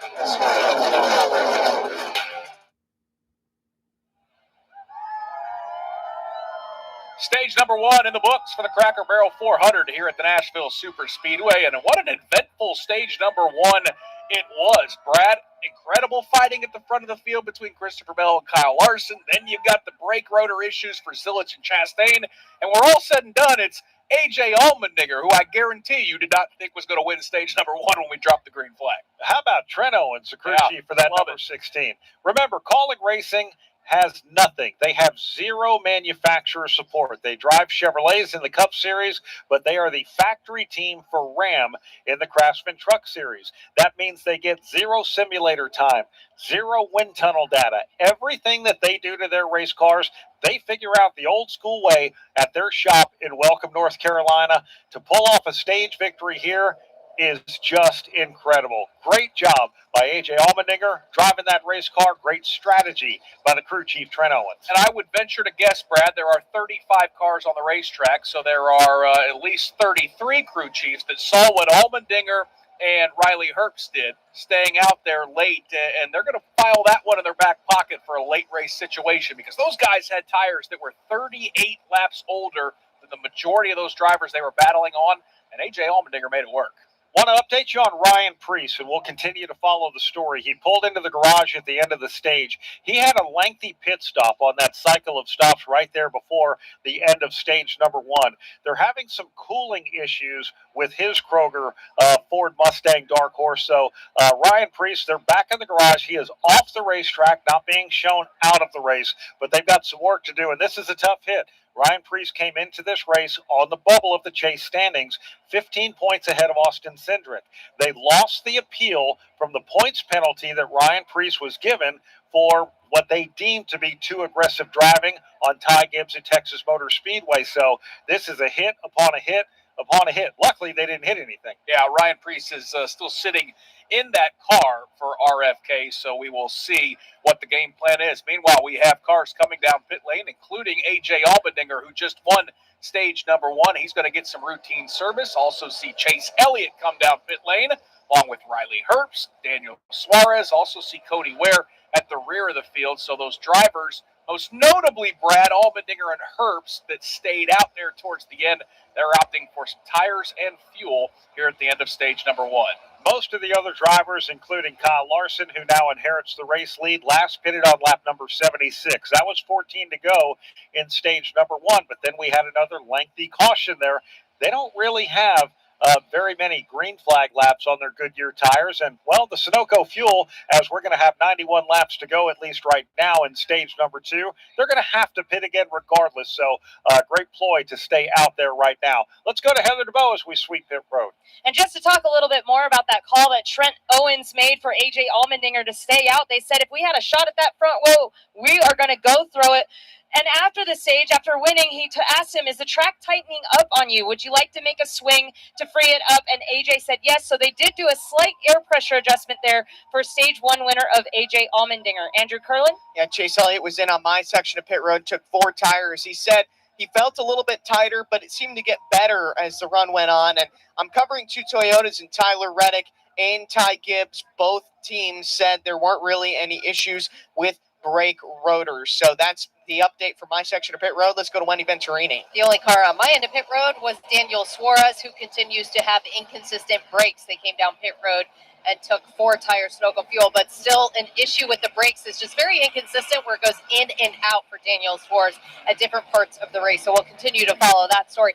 As for Bubba Wallace, he's running 6th. We haven't talked about him much. He feels like he doesn't really have the juice right now, and he feels very on edge, but he's been able to gain some track position and put himself up in that top 10. So we'll continue to follow Bubba Wallace as he continues to work on his car. The rear end feels a little bit shaky for him on the 23 car.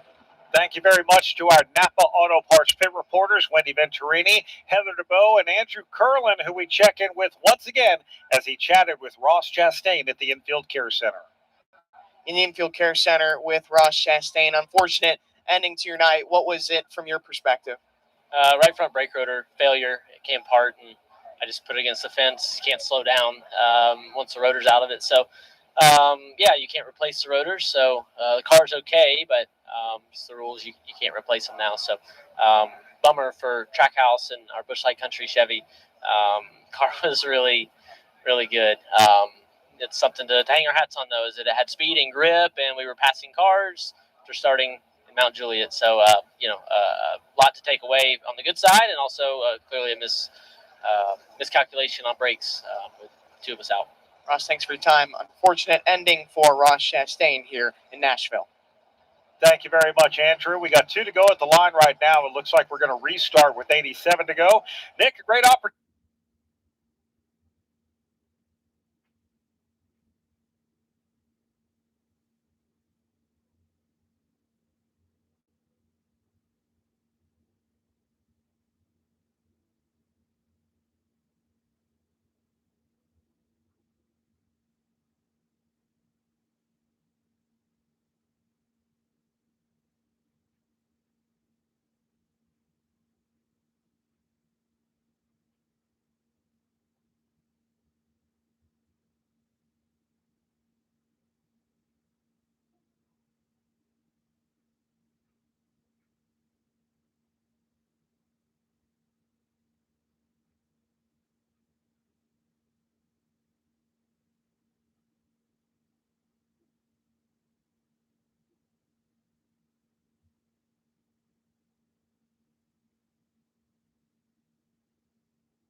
me 1 second, guys. Sorry about that.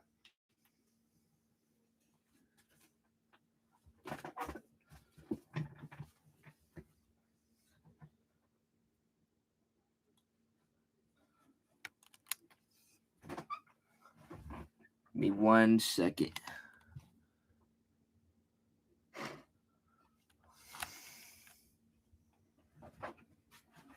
Sorry about that, guys.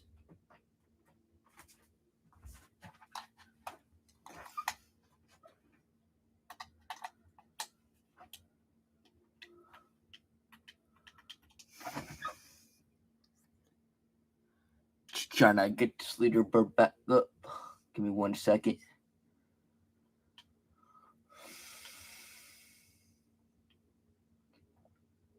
Sorry about that, guys.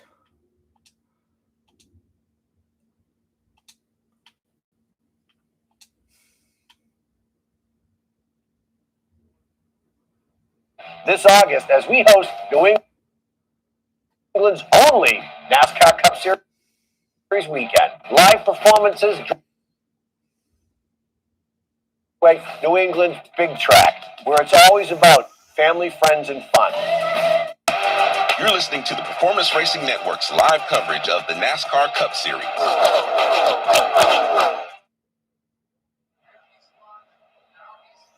Back at Nashville Superspeedway, the biggest beneficiary of this caution is the beneficiary of the free pass, Nick.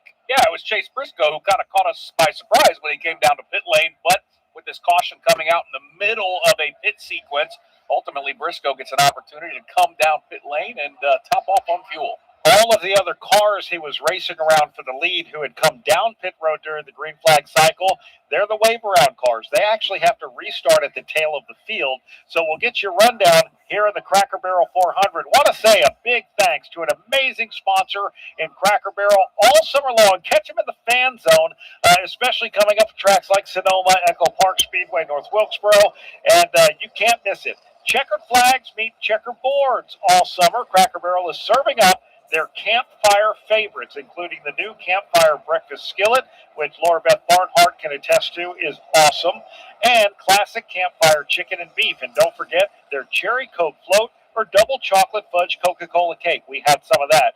Cracker Barrel Rewards members can also dine and shop for a chance to win $1,000 in food and fuel every week through July 26th, only this summer at Cracker Barrel.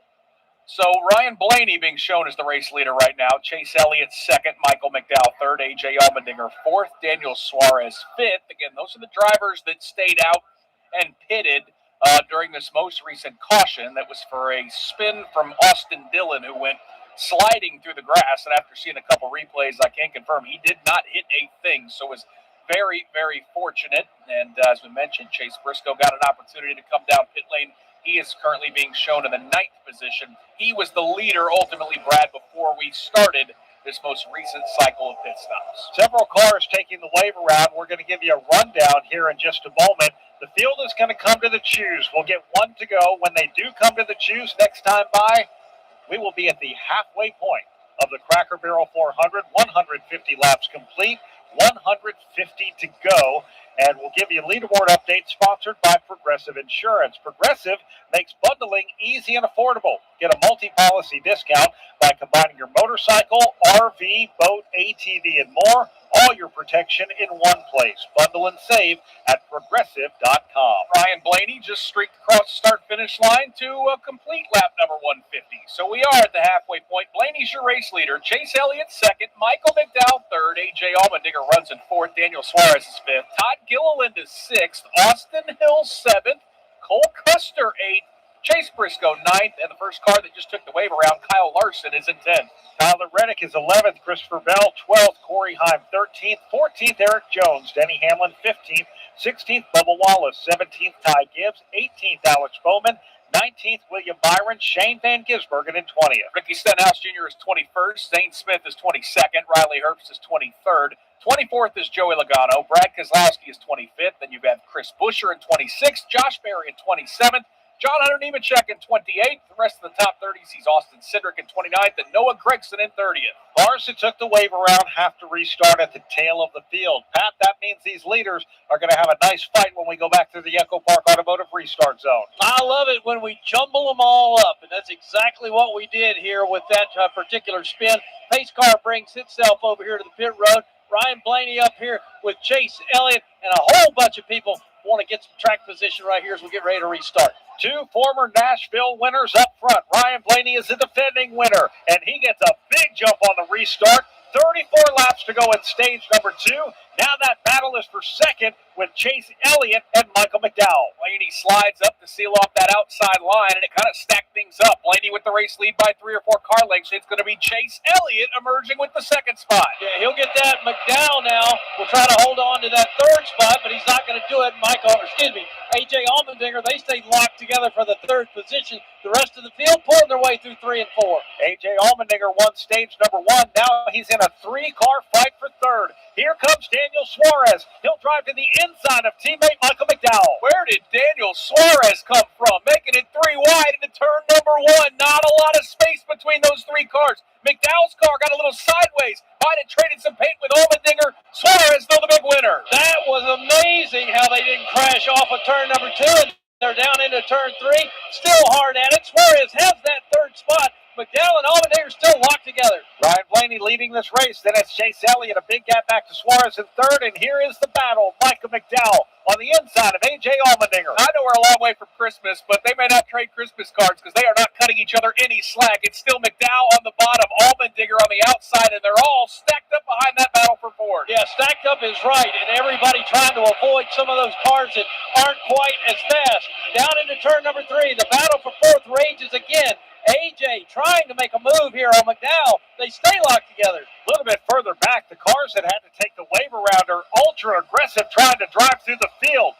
Christopher Bell right now is on the inside of Eric Jones. He was trying to take a 4 wide last lap. They are stuck in traffic, Brad, with nowhere to go. Kyle Larson in a similar situation, about 3 or 4 cars ahead. Larson's been strong. He's got a ton of traffic. Pat, some tense moments for the fast cars. Yeah, Larson was right there in a pile of cars along with Reddick. Both of those have kind of sorted their stuff out now, and they're trying to advance.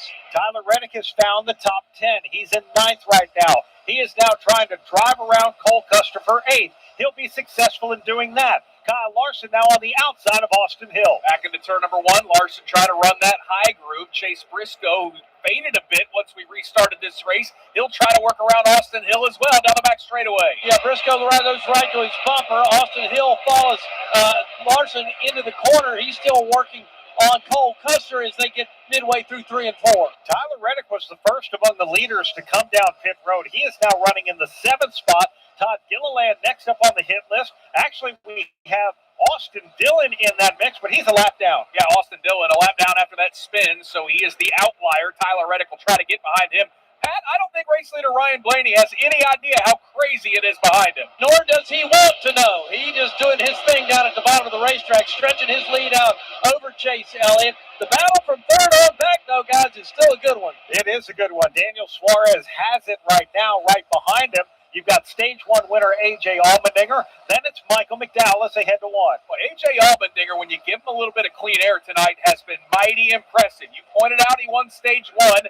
Not done being aggressive. He's closing on Suarez down the back straightaway. Calling about a car length and a half away from Suarez. That is A.J. Allmendinger. About 7 car lengths back to the 77 as they work into the corner there. Michael McDowell trying to hold on and be part of that fight. We got a hornet's nest just outside of the top 10. Christopher Bell is on the outside of Denny Hamlin. Behind them, a side-by-side battle. Corey Heim is on the inside of Eric Jones. 4 Toyotas into turn number 1. It's Christopher Bell who leads that battle into the first corner. Then about a car length back, it's Hamlin. Then they're side-by-side. Heim on the bottom, Eric Jones on the outside. Pat, it's the battle for 14.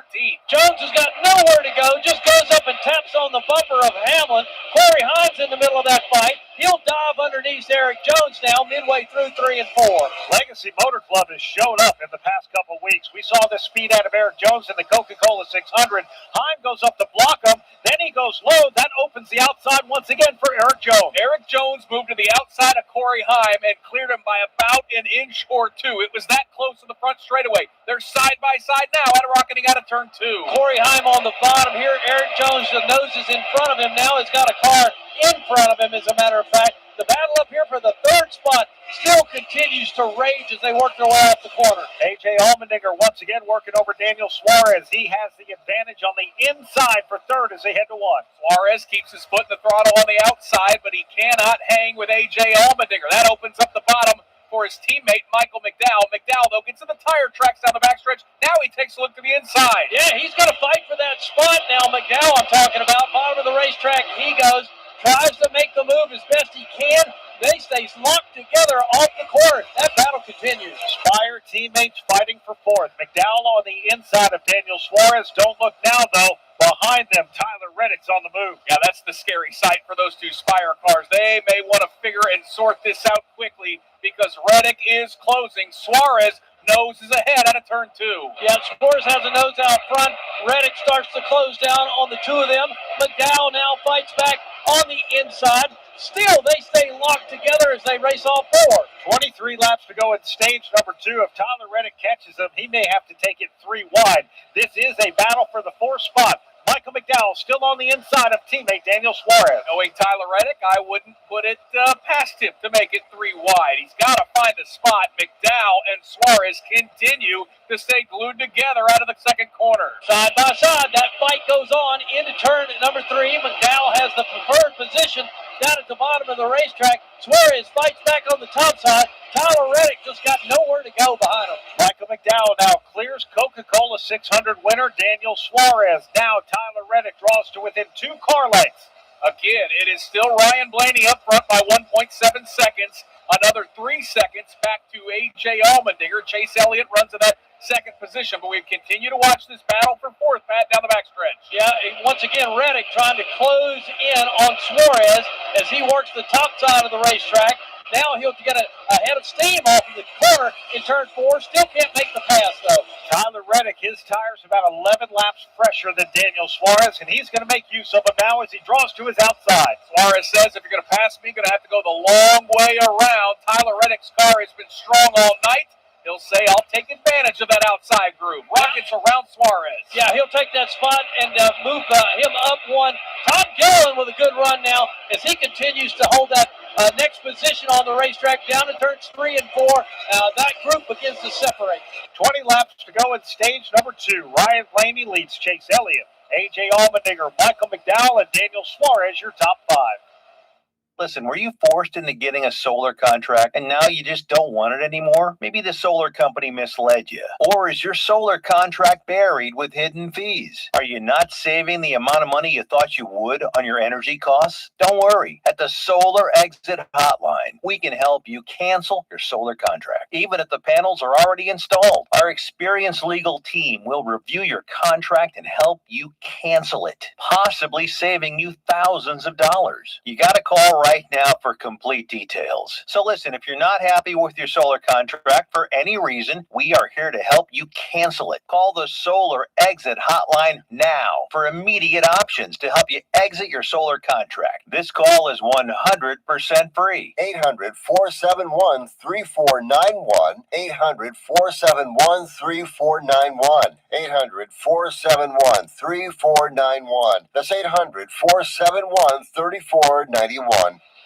I want to note that Kyle Larson, Chase Briscoe, and Christopher Bell have raced their way into the top 10. Briscoe was the driver on the free pass. Larson and Bell had to take a wave around as the caution came out in the middle of green flag stops. We have 18 to go in stage number 2 from Nashville Superspeedway. This is PRN, the Performance Racing Network. I'm PRN's Doug Turnbull, co-host of the 5 to Go podcast, where I dive deep on 5 racing topics each week with championship mechanic Dan Elliott. We try to predict each week based on the stats that we get, but we also see that each week brings something different. And roving racing journo Devin Kupka. Felt like going into the race, no matter what happened, that like, man, Tyler Reddick's going to be the driver to beat. Expert analysis unfiltered. The 5 to Go podcast on GoPRN.com, Apple, Spotify, and YouTube. AA made all the difference in my life. I noticed that most of the goals I had as a kid were slipping by. I didn't feel like the person I hoped to be. After all those years of drinking, I really didn't know myself. When I was out there drinking, I was always looking for the next great party to make me feel all right. With AA, I found a better way of life. And I feel good in my everyday life, even without a drink in my hand. Visit AA.org for more information. And download the Meeting Guide app to find a meeting near you. You're listening to the Performance Racing Network's live coverage of the NASCAR Cup Series.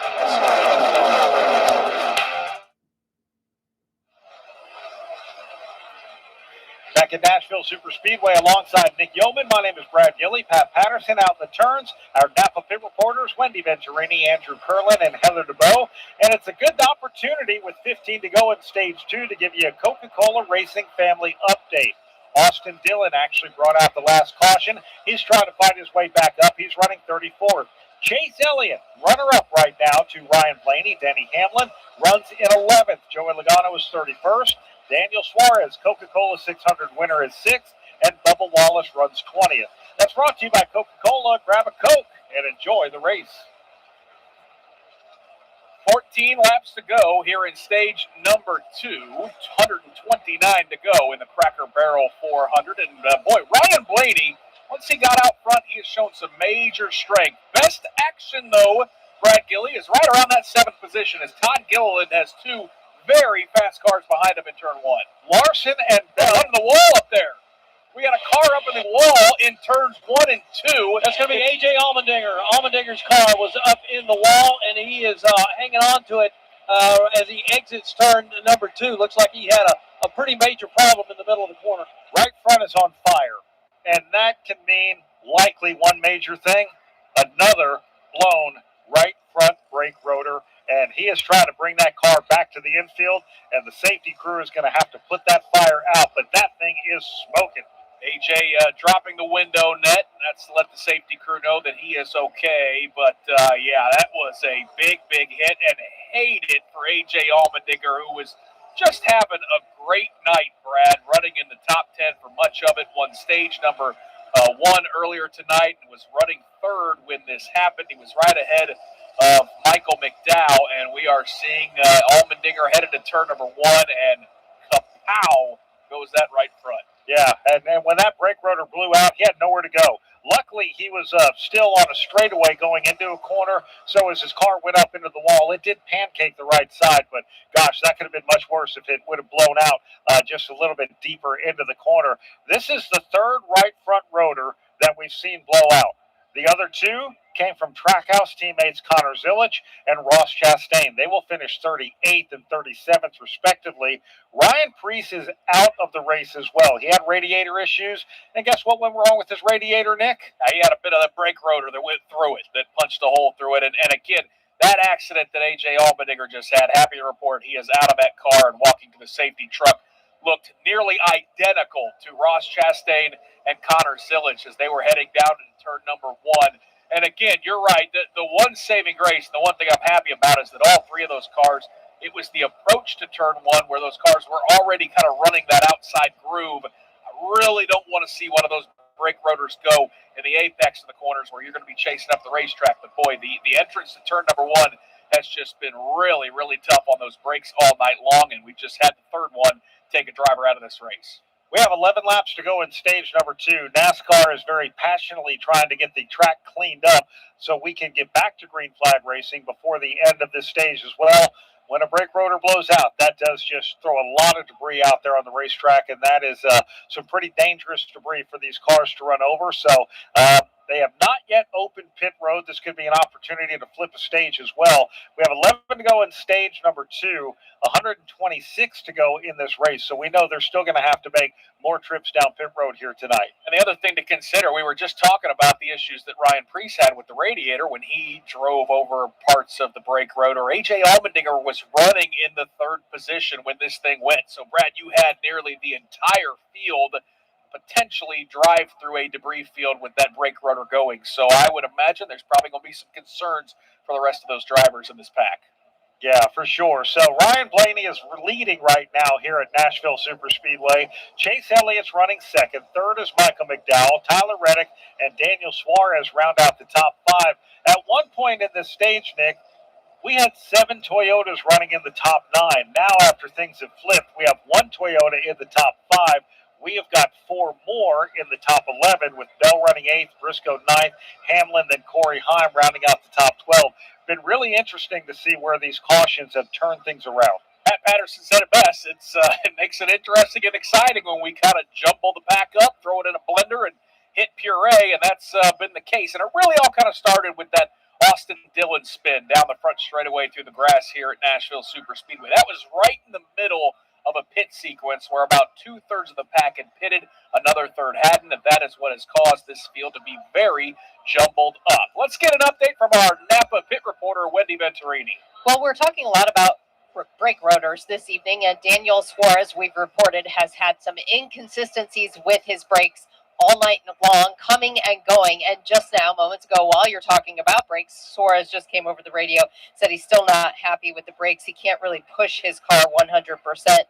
Gets a little bit better for him on the long run, but it's still tight. But overall, the brake issue seems to be a very common theme this evening here at Nashville Superspeedway. I got to give a lot of credit to Daniel Suarez. If he is fighting brake issues, he's doing it in the top 5 right now. Want to say a big thanks to our Napa Auto Parts pit reporter. Safety starts underneath. Napa has the undercar solutions you need to stop issues, go further with repairs, and grow your shop. Keep undercar under control at Napa. I can tell you Ryan Blaney definitely didn't want to see that caution because he had opened up a monster lead over not just Chase Elliott, but really over Michael McDowell. Chase Elliott was doing a pretty good job. He was hanging about 1 to 2 seconds behind Blaney, but those two, Brad, had really left McDowell and Allmendinger and Reddick. It provided some pretty good racing for us to watch the drivers who have been very, very strong tonight, like Kyle Larson, like Christopher Bell, like Chase Briscoe and Denny Hamlin, try to fight their way through the field. Those 4 right now sit 7th, 8th, 9th, and 10th. But for Blaney, he's now going to have to survive a restart if he wants to claim the stage 2 win. Still waiting on pit road to open, and Ryan Blaney, the defending winner of the Cracker Barrel 400, he's already got a Gibson guitar and a couple of rocking chairs on his front porch from that trip to Victory Lane last year. Earlier this year, he had a big win at Phoenix Raceway.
Alright, guys. Give me 1 second here.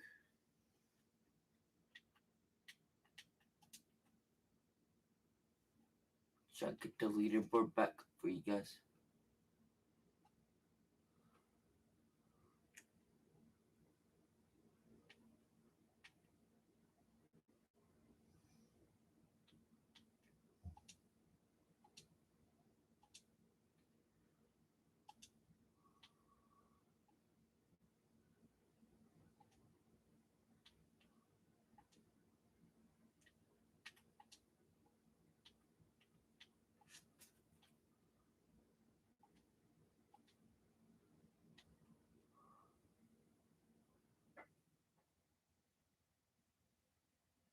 Hamlin leads Bell. Bell's right on his corner. Here comes Bell to the outside. Bell's going to try to challenge from the rear. It's the last opportunity for Christopher Bell. He'll try and cross over Denny Hamlin. He will not be able to do it. Christopher Bell will be denied as Denny Hamlin will win the Cracker Barrel 400, and we have a big wreck on the front stretch after the checkered flag. Tyler Reddick just got turned hard into the outside wall. The front of that Pinnacle Toyota is destroyed. Looked like Chase Elliott was involved as well, but that was a monster hit for Tyler Reddick, who came across the line in the 6th position. The points leader's car is destroyed down in turn number 1, but Brad, it is Denny Hamlin from the front of the field to the rear of the field and to victory lane here at Nashville. That was incredible racing. 3 Joe Gibbs Toyotas finished 1, 2, 3. Denny Hamlin had the move on the restart, shoved Christopher Bell out to the lead. If he didn't do that, he was not going to be able to race him. By doing that, Christopher Bell ends up finishing 2nd, Chase Briscoe 3rd, Ricky Stenhouse Jr. a 4th place run. Chase Elliott finished 5th. As we have a lot of safety crews tending to Tyler Reddick in that race car, that really was a hard hit to the outside safer barrier. Yeah, he got turned, and it was flush, hit with the front of that race car, and we see Tyler Reddick is out. He is out of that race car, walking around, and he appears to be okay, and that will allow his car owner to celebrate, Brad, with some burnouts and donuts here on the front stretch at Nashville. Sunoco post-race burnout for Denny Hamlin, from fueling your favorite NASCAR teams to filling up at the pump. Sunoco is trusted to help vehicles perform at their peak. Sunoco, performance is what we do. A lot of fireworks being lit up down the back stretch here at Nashville Superspeedway as Denny Hamlin gets his 62nd career win, 10th all-time, and just 1 now behind the late Kyle Busch. What a thrilling finish. Brad, those 3 teammates were 3 wide heading into turn number 1 on the final lap. Hamlin, Bell, and Briscoe. I don't know how they didn't wreck, but ultimately it was Denny Hamlin who kept his foot in the throttle, emerged with the race lead off of turn 2, and from that, it was all she wrote. Off of turn number 4, coming to the checkered flag, they drove through a plume of smoke. Kyle Larson actually ran through some debris, and then going into turn number 1, his car drifted up the racetrack as the tire was going down. He limped his car back around, but he had a massive tire rub, and they literally came off of turn 4 blind trying to race each other. And Kyle Larson ultimately finishes in the 23rd position, 2 laps down. Let's go to our Napa pit reporter, Andrew Curlin. Chase Briscoe out of the car. It was a crazy last lap. What are the emotions right now that you're feeling? Just frustrated.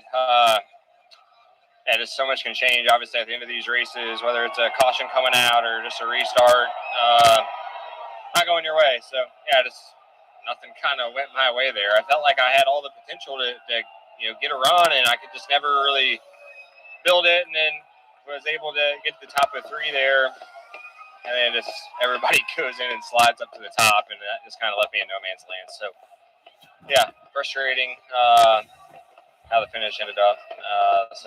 Happy for JGR though. That was fun battling all up there. Just wish I would have been on the better end of it. Chase, thank you for your time. JGR with a good day. Heather, let's go to you.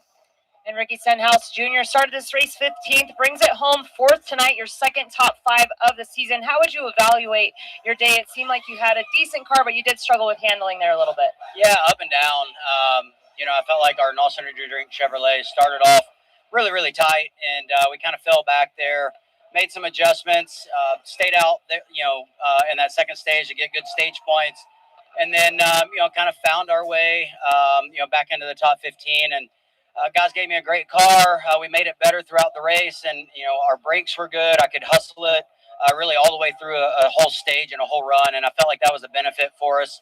Pit crew did a good job there, and we decided to take 4 so we could be on the offense. And the lanes just opened up, and heck, I was hoping they were going to fight a little bit harder up there, see if we could back into a win. But really cool to get this Nelson Energy Drink, Kyle Busch tribute Chevrolet in the top 5, and at a place where we struggled a little bit with the next gen car. We ran good here with the other car. Been struggling here as of late, so really cool to get this thing in the top 5.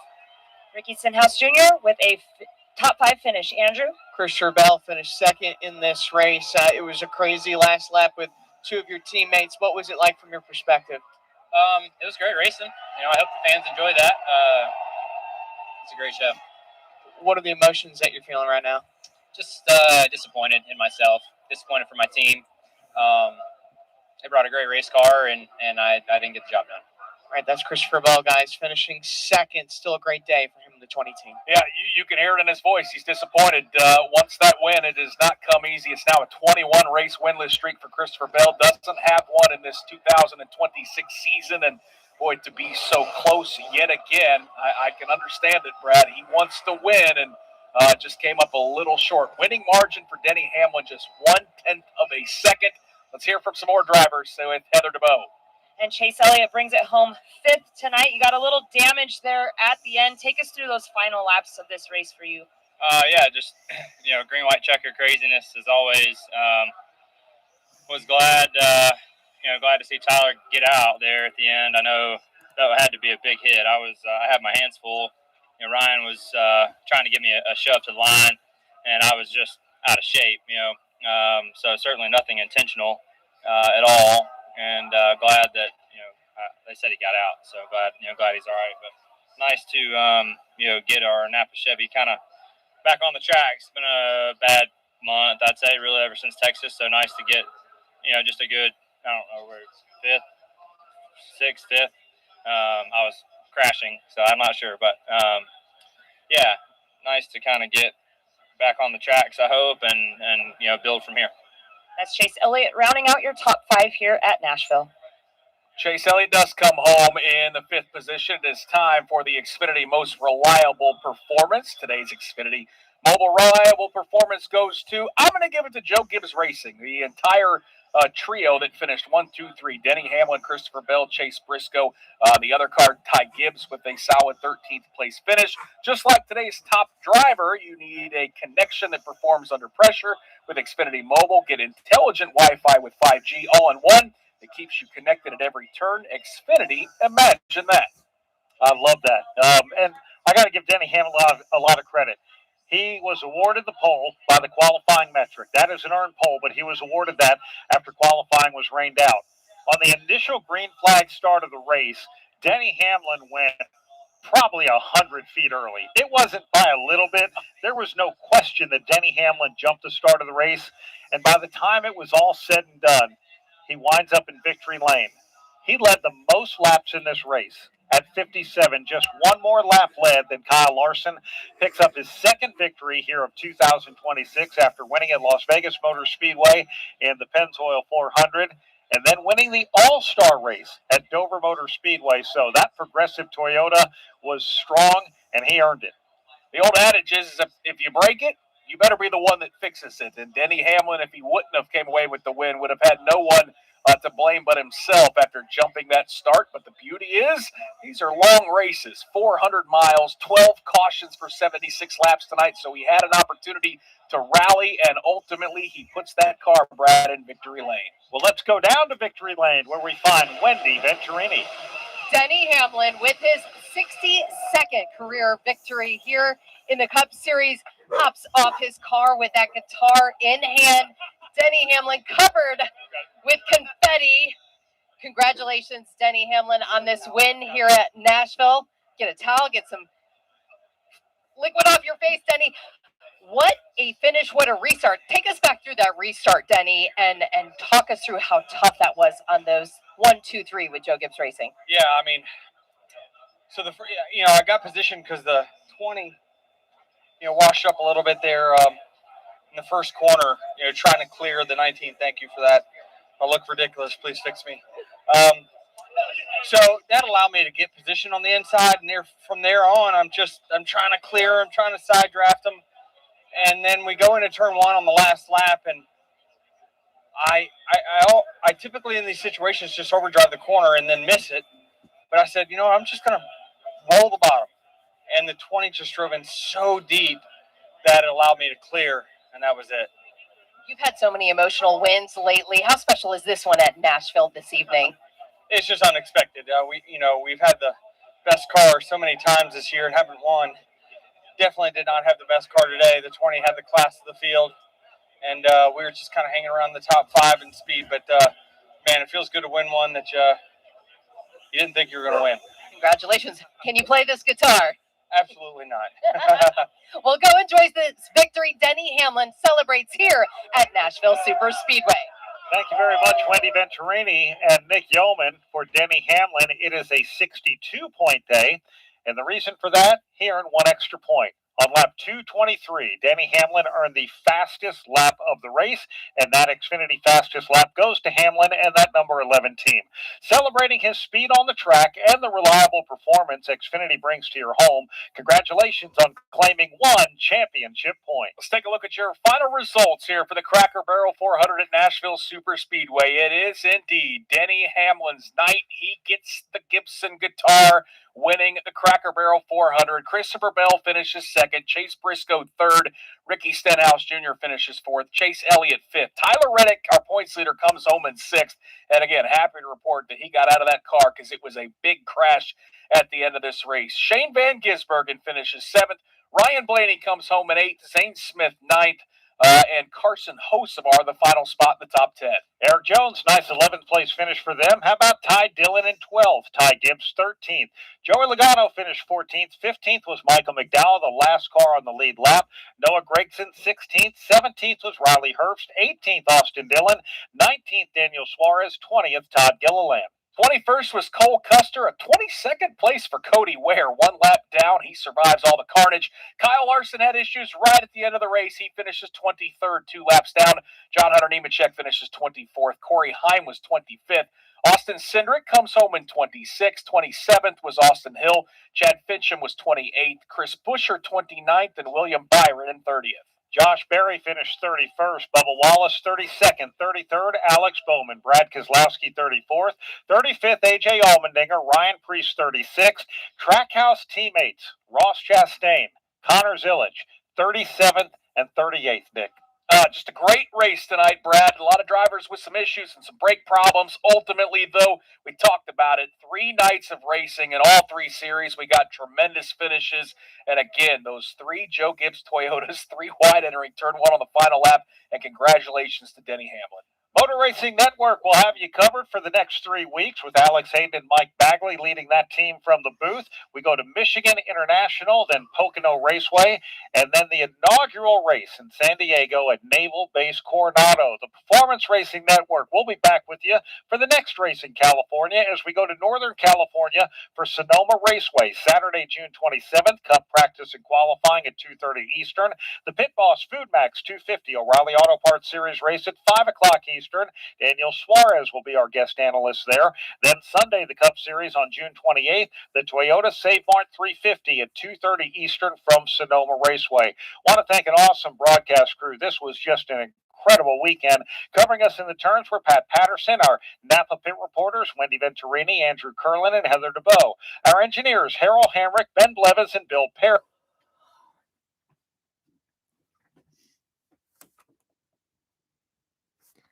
That'll do it for the Cup Series, guys.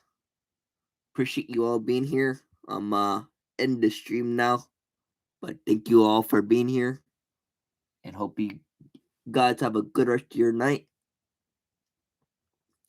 We'll be live next week for the NASCAR Cup Series, O'Reilly and Trucks. Peace out, everyone, and have a great rest of your night.